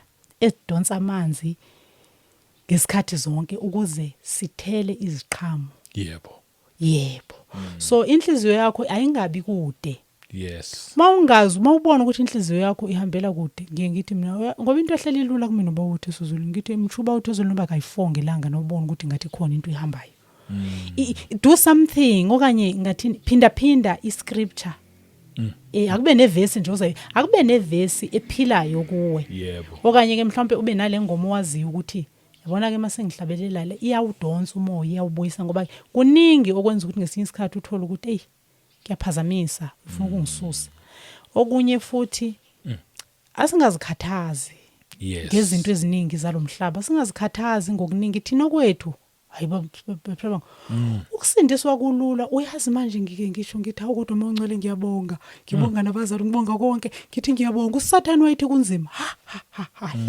ukusemncane ukusindiswa umshaba yebo akufuni ukuthi uzihlangahlanganise ungazihluphi ngalutho uyabona uNkulunkulu mayikuphe izwi futhi uNkulunkulu usiphila izwi every day yena la ngimthanda khona ukhuluma every day uMongcwele yonke imihla manje sizungusane asuzihlupha asuzihlangahlanganisa ngezinto zalelizwe hayi asuzikhathaza ngalutho okwethu ukuthi sithobeke sibe nothando yebo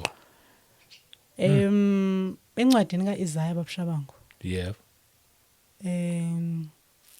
kunencwadi Isaiah 61 hayibo ave ngimthanda okay uyabona ke kodwa futhi babushabangu ngimthandi kakhulu hayi angazi ngimthanda kakhulu ungivusela ubhlungu bese kube uIsaiah uIsaiah 61 yes kube neculo emaculweni asewisili liku 88 okay lithi ke leliculo angizucula ngizalisho lithi hayi izibele zakho ngabo abasityalini obafuna besindile obafuna bephilile ithi Yesu unyana lokaThixo phula abagenwa uphilise usindise abaphuli bemthetho kunevesi engiyithanda kakhulu uyabona ke mase kufika umoya ithi amaselana manxila baphangi namabhada bayabizwa nguwe bokeba zebonke basindiswe bekalama ube vese bevuma baxole le yomeleza ukholo lwabo ba kukungenyaniso bese masiya kuIsaya yebo amen amen 51 amen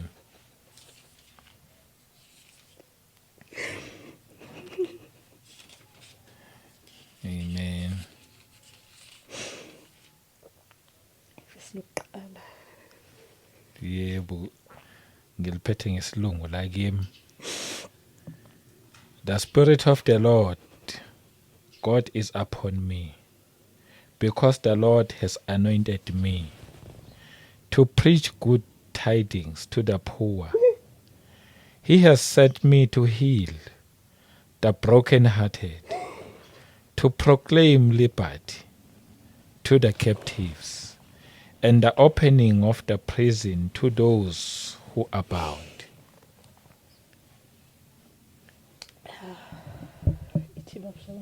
umoya wenkosi uJehova Yebo. uphezulu kwami Yebo. ngokuba uJehova ungigcobile ukuba ngishumayele izindaba ezinhle kwabathwetshesiweyo ungithumele ukubopha abanhliziyo ezaphukileyo nokumemezela ukukhululwa kwabathunjwa nokuvulelwa kweziboshwa intilongo uIsaiah 42 u6 u6 no7 Yebo.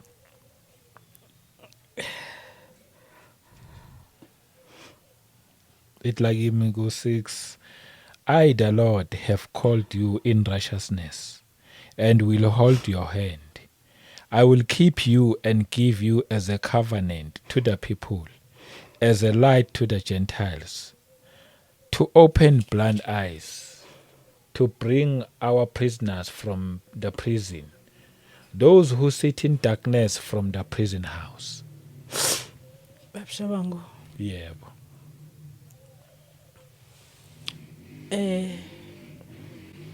Lamazwi angwafunda angikhumbuli njengoba ngisho. Kodwa afika kanjalo. Yebo. Ahamba ke njengoba ngisho ngithi ingoma zamawisile ngizithanda ngoba ze-align. Yabona ke makuvunywa lengoma nasewisile. Yebo. Kuba ngenye indlela. Amen. Kuba ngenye indlela. uNkulunkulu ke uthi masingasikhathazi nganto. Uthi ukukhathazeka kuba ngokona. Amen. Yazi abantu abaningi abehliselwe umoya ongcwele baye basiluza istillness. Uyabona makwehla umoya ongcwele babshaba kuba nezivunguvungu kuningi nakumi kwenzeka. Kuyaphethizela la kuwe. Yebo. Kuba nani nempi elwayo ngoba nama kwathi nangabe kuza lo moya kuningi engakubona. Kusho ukuthi uSathane uyakuhlwitha abantu abaningi njengoba sibona abantu bekhuluma, abantu beshumayela, umuntu ashumayela into angayazi, abantu bekhuluma, kunabaprofeti abenza izinto kuningi kodwa belenza ngaphansi kwegama kaYesu Kristu bethi basebenzela umbuso kaThixo. Yebo. Abanye bahlwithiwe. Phela thina sazi. Mina ngibonile kujeni yami. Nami mhlawumbe ngaba ngikhulumi kanje, ngabe angimazi mhlawumbe umoya ongcwele, mhlawumbe nami ngabe nginetende lami samoya ngiyashumayela. Ngoba lo moya okushumayela makwehla umoya ongcwele babshabangu uhamba nemimoya engemihle. Le efuna ukukuthatha, uyazi ukuthi abantu baluze i-calling. I-calling uyiluza lapha ya ngoba mawehla umoya ongcwele uSathane ubhekile. Mangabe ubizelwa endleleni kaNkulunkulu uyakuhlwitha akuse endleleni erongo ngangathi because uSathane wenze ngathi naye uNkulunkulu. Angakushintsha angakusi endaweni ubizelwa kuyo. Athi wena hayi wena hamba ushumayela. Phakathi nendlela ubone ukuthi umuntu abone ukuthi ayingeke ngathi angibizelwa ngokuba umfundisi. Bakhona abapastor bakhona mangithi ngiyabheka ngikubone umuntu mayikhuluma ngiyizwa umoya ongcwele uyenza ukuthi ngizwe ukuthi lo upastor uphiwe wona umoya unawo amandla. Kodwa inkinga ngathi isiphiwo sakhe sesabreacher. Wenza umsebenzi engamelanga ukuthi ngabe uyawenza yena. Kubanike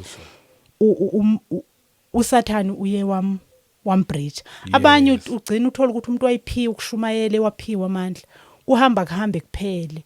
La sewuthi mawuthi uyabheka ngolihlo la kamoya ubone ukuthi lo muntu wayewaphiwa amandla kamoya ongcwele ngempela. Yes. Kodwa uSathane uyamxhwitha engazi yena. Uyabona nje mase khona abathwalayo. Uzama ukubuyisa la amandla. Uyawazi wavila ukuthi hayi mani ngangikwazi ukumva umoya ongcwele. Yes. Kulahlekephi? Ubemva ngenyani kodwa kuhambe kwahamba uSathane wayiphelisa into yakhe ngoba bekufanele ukuthi agcine seyopreacher ekwazi ukuthi arecruit kwenzela bakuduka abantu abaningi ngaye. Labo bantu babshabangu labo bopastor kusafanele ke kukhulekwe kakhulu, kukhuleke labo pastor ngoba bakhona engikhola ukuthi bayazisola ukuthi kwenzakale kanjani. Ngiyakuzwa lokho. Kuluzani istillness. uNkulunkulu uthi ngikubizile ngegama lakho. uNkulunkulu mayikubizile babshabangu asikho isidingo sokuthi uhlupheke ukuthi ngenzeni. Uyabona mawunomntwana mawumbiza lapha phandle uthi woza la. Yes. Mayeza uzofika athi baba ngithi. Yep. Uzofika ahlale lapha abesathi baba. Bese wena uthi kuye thatha umshanyelo ushanyele. Yes. Usho wena umbizile. Yep. Akathi umntwana nombiza lapha phandle. Esefika uyaqoquzela usethatha umshanyelo useyacleaner usethini. Hayi kufanele alindele kuwe wena umbizile. Ukuthi uthini. So manje into ekhona abantu bayahluleka abazalwane siyahluleka ukulindela kuNkulunkulu. Kufanele silindele kuNkulunkulu yena osibizile. Uma silindela kuye sizazi ukuthi usibizeleni Amen. yena ngoba yena uNkulunkulu mayikubizela uyazi ukuthi ukubizelani. Abantu abaningi babshaba ngobahlukene necalling yabo. Babiziwe hayi ngoba abanye bephapho kanye bethanda imali. Yebo. Yini i-calling umuntu i-stillness. Uyabona once uluze i-stillness. Uzaluza. Amen. Nehlala ebukhoneni bakaNkulunkulu yena ubizile ulindele kuye. Yes. Uke wathi omunye umzalwane wathi kimi in fact uyabona ukuthi ngathi uyazi ngiyazibona ngathi anganoba unenkinga or kodwa ngiyabona abantu wena ababshaba ngokade umuntu akutshela ukuthi hey mina ngina 15 years ngasindiswa ngeke ungitshele lutho. Ya wena lento yakho ngiyiboni kahle. Ya abaningi abashoyo. Yep. So uthi kimi mangitshele manje njengakuthi ke uthi ke unoma uthi kimi ngithi. Anyway ngiyamxolela ke. So unomoya ongcwele manje uNkulunkulu umsebenzela kanjani? Oh Nkosi yami yazi ngakhuleka kakhulu ngalolu langa ngisho njalo ngathi uNkulunkulu ngiyabonga ukuthi ngikhulume nalomuntu. Ngiyabona ukuthi abantu ukuthi bavula amatende babe nepressure abantu abafana nalona. Bekubuza ukuthi wena ababshaba manje bandleleni lakho bangapha abantu ukuthi nawuthi hayi mina Nkosi yami nginabazalwane abayi15 kuthiwa we. Sitshena lapho kulomkhukhu wakhe una 15. No babshaba it's not about abantu. Yebo. No. Akungabantu. Uyangibona mina nginabandla babshaba. Yebo. Manje ngiza kweliphi ibandla uNkulunkulu yena ozangilungiselela zonke izinto. Yes. It's not about abantu babshabangu ukuthi uzathi hayi ngifuna manje kugcwale. Okunye futhi babshabangu mase kugcwele lemiphefumulo zathini uyezwa ukuthi mina ngithi ngeke ngathola salvation. Yeah. Ngathola repentance. Ngambuza umoya ongcwele nasengithole repentance ngithi awungitshele ke umoya ongcwele. Kunabefundisi enginanokuzwa kuthiwa uzakuhamba uyobhabhathiswa nawuzobhabhathisa iza kumfundisi uzohlambuluka. Yazi babshaba nguma ngicabanga le yaphathi ukuthi mayohlambuluka kuthiwa hayi uhlambulula izono zakhe ukuthi ayongena lapha yana esehlambulukile abuye. Babshaba ngokukhona le nto ekuthiwani unembeza le nto ekuthiwa i-repentance. Kuba khona le nto ukuthi yabona namhlanje ngizathi kuwe babshabangu ngiqamba manga emsebenzini ngathi ngiyagula kanti ngizala. Yeah. Leyo yini i-confession. It's just nje ngiyakutshela i-confession yokuthi akuyona i-repentance leyo babshabangu. I-repentance babshabangu yenye i-process engibuza ngizibuze ke manje nayithi umfundisi abantu mabeze kimi bazo hlambuluka or ba repenta kuyimi kodwa. Ukuthi ngabe ngambuka umuntu orepentayo ngeke umbuka umuntu orepentayo umfundisi. Babshaba ngumuntu orepentayo ngeke umbuka umuntu orepentayo urola lendlu leyo yonke. Yeah akudlala ukurepenta babshaba. It's not a joke. Yeah. Makhulunya ngerepentance is not a joke. Athi umuntu hayi mina ngiyekile ugqoka amabhlukwe ngirepentile ngiyarepenta ngika. Hayi babshaba ngkhona ukurepenta lokho. Wena uyeka ugqoka amabhlukwe. Kune repentance engomuntu ngamnye. I-repentance babshaba nguyena esilidela kwi-surrender. Uyonikela ke ngoma uqeda ukurepenta ngoba uzanikela kanjani ngeke ukwazi ukuthi into ungakarepenti awukaboni ububi baleyanto uzayinikela kanjani into ongayibonanga ububi bayo. Kufanele ubone ububi bayo kuqala bese wenze njani bese uyanikela ke ngoku. Yes. Angithi ngoku uthole uqale ubone uqale urepente then you surrender after. Yeah. Usurrender into oyibonile ukuthi imbi ubusela okanye angithi wenza izinto zakho uphuza. Yabona mase ivela la kule process seyidlula ubona ukuthi kanti nje uya kuNkulunkulu wethi uNkulunkulu ngiyabnikela utshwala ngekuphinde ngiphinde angiphindi awuzuyekiswa eneliza izinto maso urepentile ukunikela kulula ngoba uyibonile ububi bayo. So manje base siya le koma deliverance kuyokhululwa kwama chain umoya ongcwele babshaba nguyakubonisa zonke lezo zinto ukuthi thandazelane. Yeah.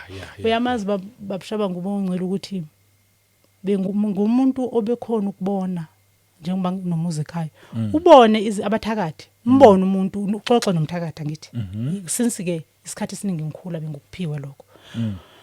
Uyazi ngake ngajabula mase ngelinye ilanga ngajabula mase kufika ukuthi ngiyasindiswa ngathi konje kusindiswa iziningi izinto bona sengisindisiwe kuthiwa kuyafastwa bafake labo ngiyobabophela ibhande bazangithola. Okay. So umoya ongcwele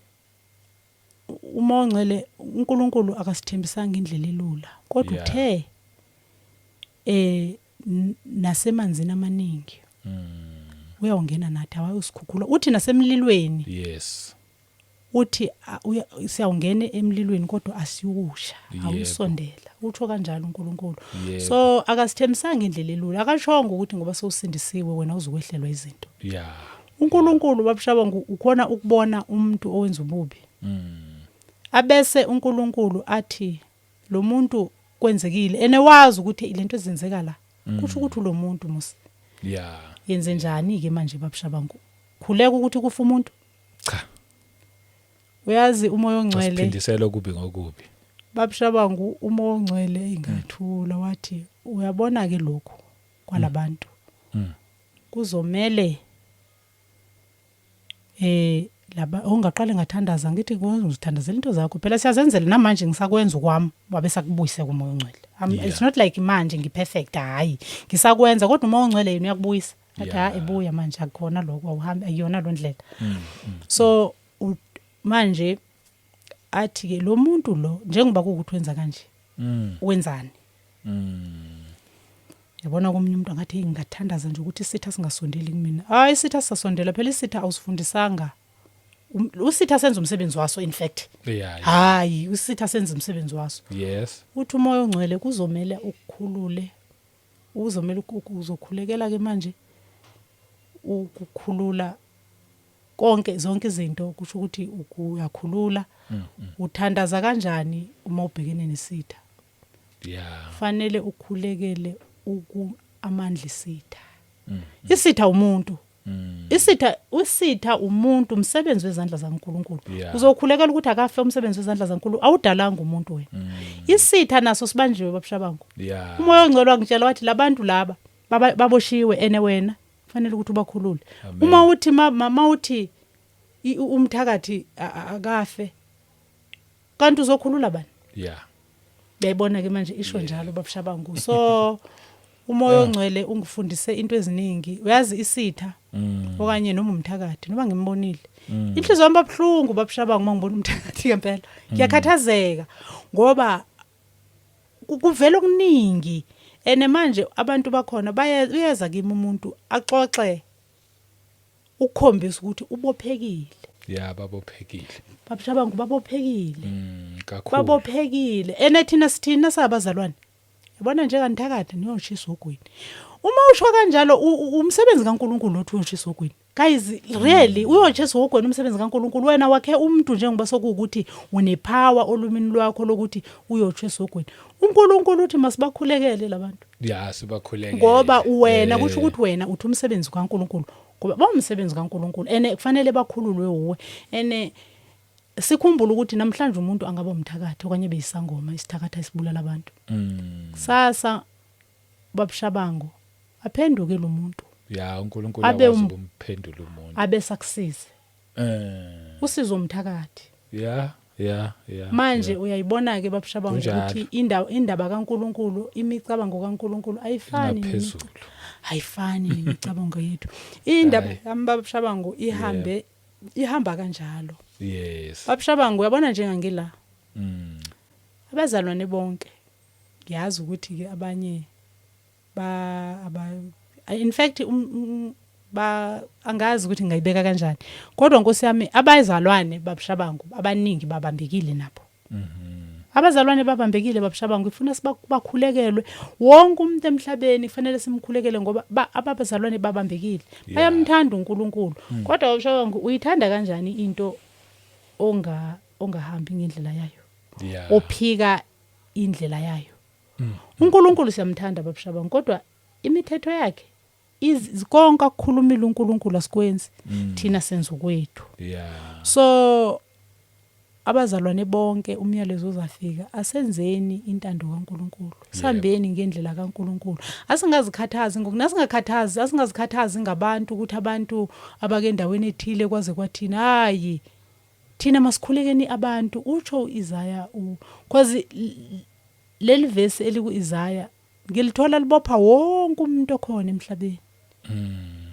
because abantu abathunjiwe umuntu ozitshena ukuthi ngeright Yes. kodwa at the same time ayakenzi zona ngoba uyabona once uthi wrong uthi right funa wazi ukuthi lo muntu akaboni hayi cha lo muntu lo akaboni baba kunjalo kuzwakele yebo ngicela ukudlulisa ukugcina kuba ngazi umoya ongcwele uzathi ngibuye noma umoya ongcwele uzothini okay babushabangu okunye uNkulunkulu engathi mangisindiswa wangitshela kona kabuza ngoba ngangingazi wathi uNkulunkulu kimi nangithi yiningi angithi mawulalela abantu befunda iBhayibheli kufundwa le ngabuza ke ukuthi ngithi mina yini kahle kahle ekufanele ngiyenze babushabangu uyazi noba uye esikolweni ubona abantu abaye university akafike enze yonke into umuntu oye university oyokwenza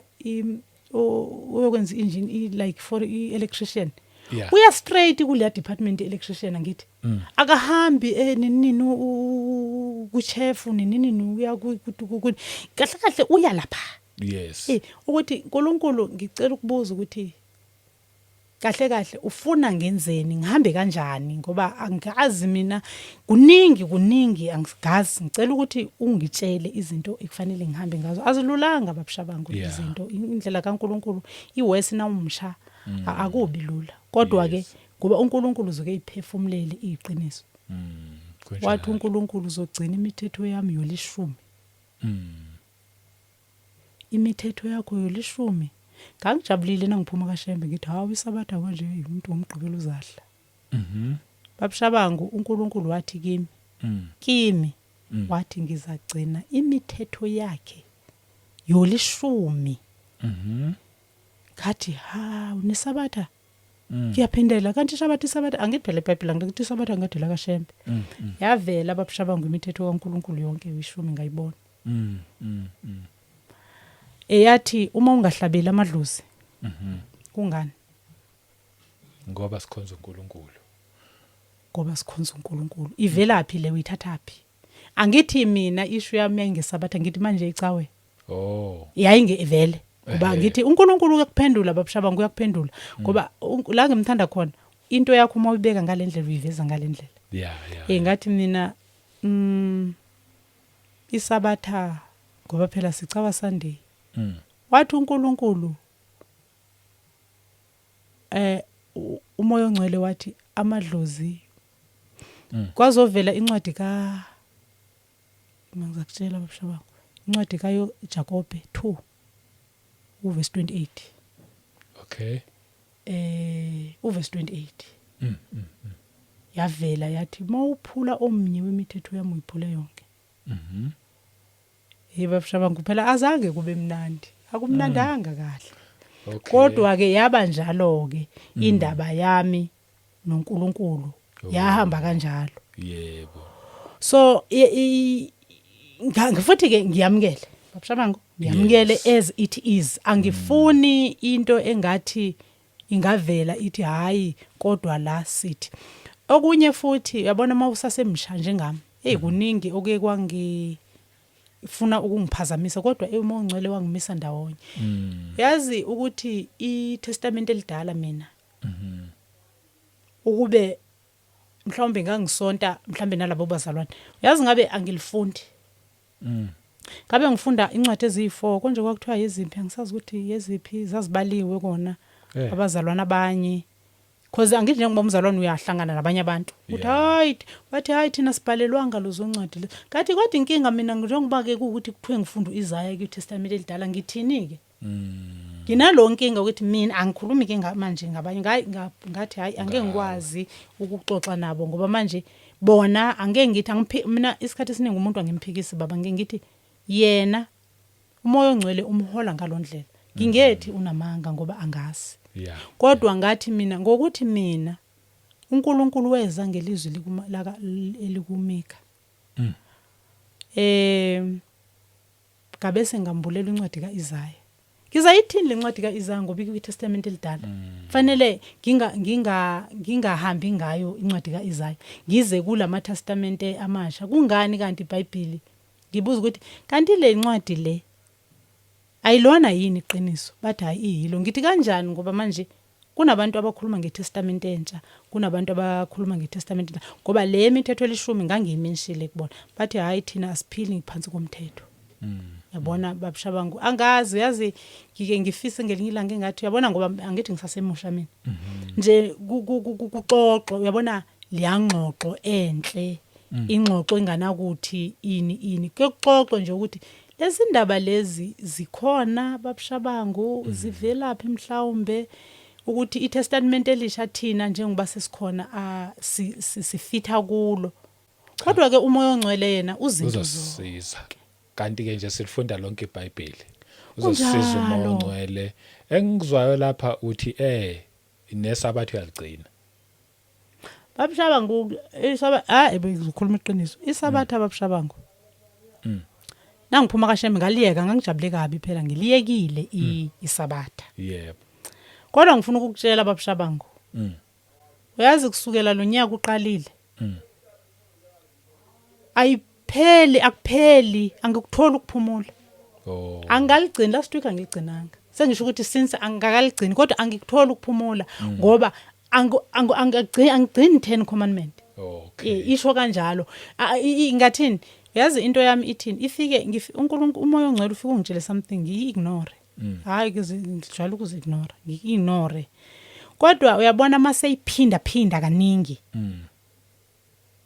izuke sengazi ukuthi manje kufanele ngiyenze mina nikuzuke sekufangazi ukuthi kufanele mina ngiyenze lento le ngoba uNkulunkulu uyasho uyabona uIsaya ngale ndaba yesabatha uNkulunkulu ukhuluma ngesabatha futhi kuIsaya so kike ukuthi mangivula incwadi iBhayibheli ngesinye isikhathi kuvele yona manje ingishaye kodwa futhi babushabangu mina isabatha ngizobuyela kulona ngokuphelele ngokuthini ngokuthi icalling yami ivuma kanjalo ngingethi uzasho umuntu ongagcina ngesabatha futhi isabatha alinasici noma uligcinile noma uligcinanga yimi ke angibona ukuthi kimi kungabe ngenza ukubi ngibona kukuhle ezilonga kuyizwi likaNkulunkulu kuba usho njalo ngiyabonga kakhulu ke baba hayi no siyabonga nje kakhulu osisharele khona kuhle kuningi usisharelile nje futhi konke kuhle for someone osanda kufika evangelini uthi ngo2024 mina angikabi ne2 years yabona nje for someone ongakaqedi nane 2 years but izinto ezikhulumayo nje zonke ziyaphila siyambonga uNkulunkulu ngawe kakhulu aqhubeke njalo kekusebenzisa anginayo nanembuzo cause konke okukhulumile nje like ucacisile konke kuzwakele ngendlela nje obeke ngakhona yikho ngithi nje siyambonga uNkulunkulu kakhulu ngawe ushilo wathi le ndaba ye-TV ukuthi siyilinde ukuthi sazodlala already iqalile iyadlala nje emntwini uyakutshela uNkulunkulu akuvezele kiyeke lokho ngikufuni yiloko bokusho so nje siyabonga kakhulu engakusho nje mina kumuntu ongakamamukela uJesu Kristu nalithuba nawe usaphila mamukele uyamuzwa nje uMama Mzimandela uma ngabe ichaza indaba yakhe hayi yazi nje ukhamba noNkulunkulu uthi ngalesikhathi lesana engakahambi noNkulunkulu ngizosho njalo wayengakahambi noNkulunkulu wayefuna o30 million kodwa uthema esihamba noNkulunkulu uthi hayi sengenelisa yilokho enginakho yabona ukuthi ezinye izinto nokuyifuna kanti usebugqilini until uzozukhululeke bese uneliswe yilokho nakho ngani ngoba wathatha uJesu Kristu uyena ongasikhipha ebugqilini asenze sikhululeke mina lokho nje ngakusho mhlawumbe namazwi akho okugcina angazi ukuthi ngeke yena ube nenkinga ngama contact ukuthi ungawashiya futhi anginayo baba okay amazwi ami okugcina yebo umoya ongcwele ukhuluma wonke amalanga yes umoya ongcwele umlaleli mzalwane uyena akekho ongakusiza umunye akekho ongakufundisa umoya ongcwele ukufundisa yonke into mina njengangithunga babushabangu mina okongangithungela abantu into ezijikile umoya ongcwele ukufundisa ukuthunga amen ukufundisa yonke into uyabona umntwana osesikolweni umoya ongcwele ukufundisa incwadi zakho uyabona na ulalela uzijwayeze ukwazi nje izwi lakamoya ongcwele ungazikhathazi ungakhulumi into engahlangene nawe ngoba uyatraphana umoya ongcwele uyaphanishana so bazalwane yiko nje mina engingakusho ukuthi uma ngabe umuntu ungasoli ungajwayeli ukugxeka ulalele umoya ongcwele phela yiko nje engakusho. Umoya ongcwele kuyathatha nobubani la ngithi kufanele abantu sibahlonipheni kakhulu sihlonipheke noma ubani umbonayo ngoba mina nanamhlanje angaye enkonzweni babushabangu angaze ngaye esontweni mina ngihlala lapha endlini yami ngoba nesabatha ngithi ngiligcina endlini nami njengoba ngizaqala ukuligcina ngizahlala lapha endlini nami ngibize abantu mhlawumbe angazi ukuthi ngizogcina nje uMongcwele uzongitshela in fact angiwari ngendaba esabatha uMongcwele ngoba angisezuya manje phela ila kaShembe esabatha ila khona mina kufanele ngizogcina ila kaNkulunkulu lapho ukuthi sizagather ngendlela esagatha ngayo angazi kanjani mhlawumbe ke ngesonto ke ngimakhona ke mhlawumbe lapho ngibizwa khona ngiqala ukuphuma ngisaba nokuya ezinkonzweni mangaba ukwazi enkonzweni so uhlanganyela kanjani nabazalwane angihlanganyele laba bebona again igroup ngicina ukuhlangana ku group sometimes mina ngihlala noMongcwele kuphela sithu so why ungayi wona sewisile ngiyaya nakhona babushabangu ewisile ngiyaya babushabangu yazi uNkulunkulu uthini kumaHebhere uthi uyawuthumela umoya wakhe oyawungena ebantwini bakhe uthi lo uma sewufikile umoya wakhe uthi uyawufaka izwi lakhe enhlizweni zabo uloba imithetho yabo uyawuloba imithetho yakhe enhlizweni zabo ufaka izwi lakhe engqondweni zabo uthi ke ngoku akusayi kuba namuntu uyakufundisa ukuthi azi akusabu namuntu oyofundisa umakhelwane wakhe okanye uyofundisa umfowabo noma udade wabo ngokuthi azi inkosi bona umuntu nomuntu uyakuzazela babushabangu ngufakazwa lokho angazi ngichaza ngithini kodwa anginankinga mina babushabangu nabandla it's just yazi yabona iwisili ngiyayithanda kanjani iwisili ikhamba ngalwa mthetho omdala kuyangena okushusa yakudumisa gcobani kuJehova mhlaba wonke kuhlatshelele ukushuwa amavesi ayithu uyabona into engizwisa kabuhlungu kuba buhlungu kimi makuzama umuntu ngihleli la eshumayela into engekho angazi ukuthi kuba kanjani angibi right yabona manje ngathini angazi ngathi ngaphuma okari ngathi ngascreama mangizwa ukuthi lo muntu lento ayikhulumayo into ibalekelayo ubalekela ukuthi ugcina uzwe izinto ezizokukhathaza futhi babushabangu angibaleki ngoba angithi zange ngingene phela umuntu obaleleka umuntu oke wangena waphinde waphuma mina angakaze ngiye futhi njengangithi ngithi umuntu ongena inkinga mhlawumbe monga ngi-invite esontweni la kunalo isonto babushabangu ngi-invite uthi ngizwe mhlawumbe ngizofika ngizwe ukuthi hayi ku right nomunye ngi-invite in fact right now babushabangu anginalo isonto angisonti mina babushabangu every day angisonti kodwa every day kufanele uMongcwele yasho sikhulume ngendaba eso sivule iscripture in fact iscripture futhi ngiyenza so sengiyazi futhi angifundi konke ngiya straight bese ngiyavala bese ke ngizokhuluma le strip mhlambe is for a day is for yonke into babushabangu or mangihamba ngizobona noma ngiyazi babushabangu ukuthi nangihamba endleleni mhlambe ngizobona noma kubhaliwe noma ngiseshop noma kuphi kodwa ngizobona ivesi ngiyazi ukuthi kufanele ngifunde lo verse okay ngathi ngisebenza kanjalo ene ibandla babushabangu okanye abazalwane okanye abantu baNkulunkulu babushabangu ngihlangana nabantu bakuseteksini noma kuphi uyazi umoya ongcwele ufike aveze itopic encane igcine seyanda ibese yanda abantu babese bengena bethi uma ufasta wenza njani uma uthandaza senza njani siqala kuphi mina ngikwazi ukuthandaza yabona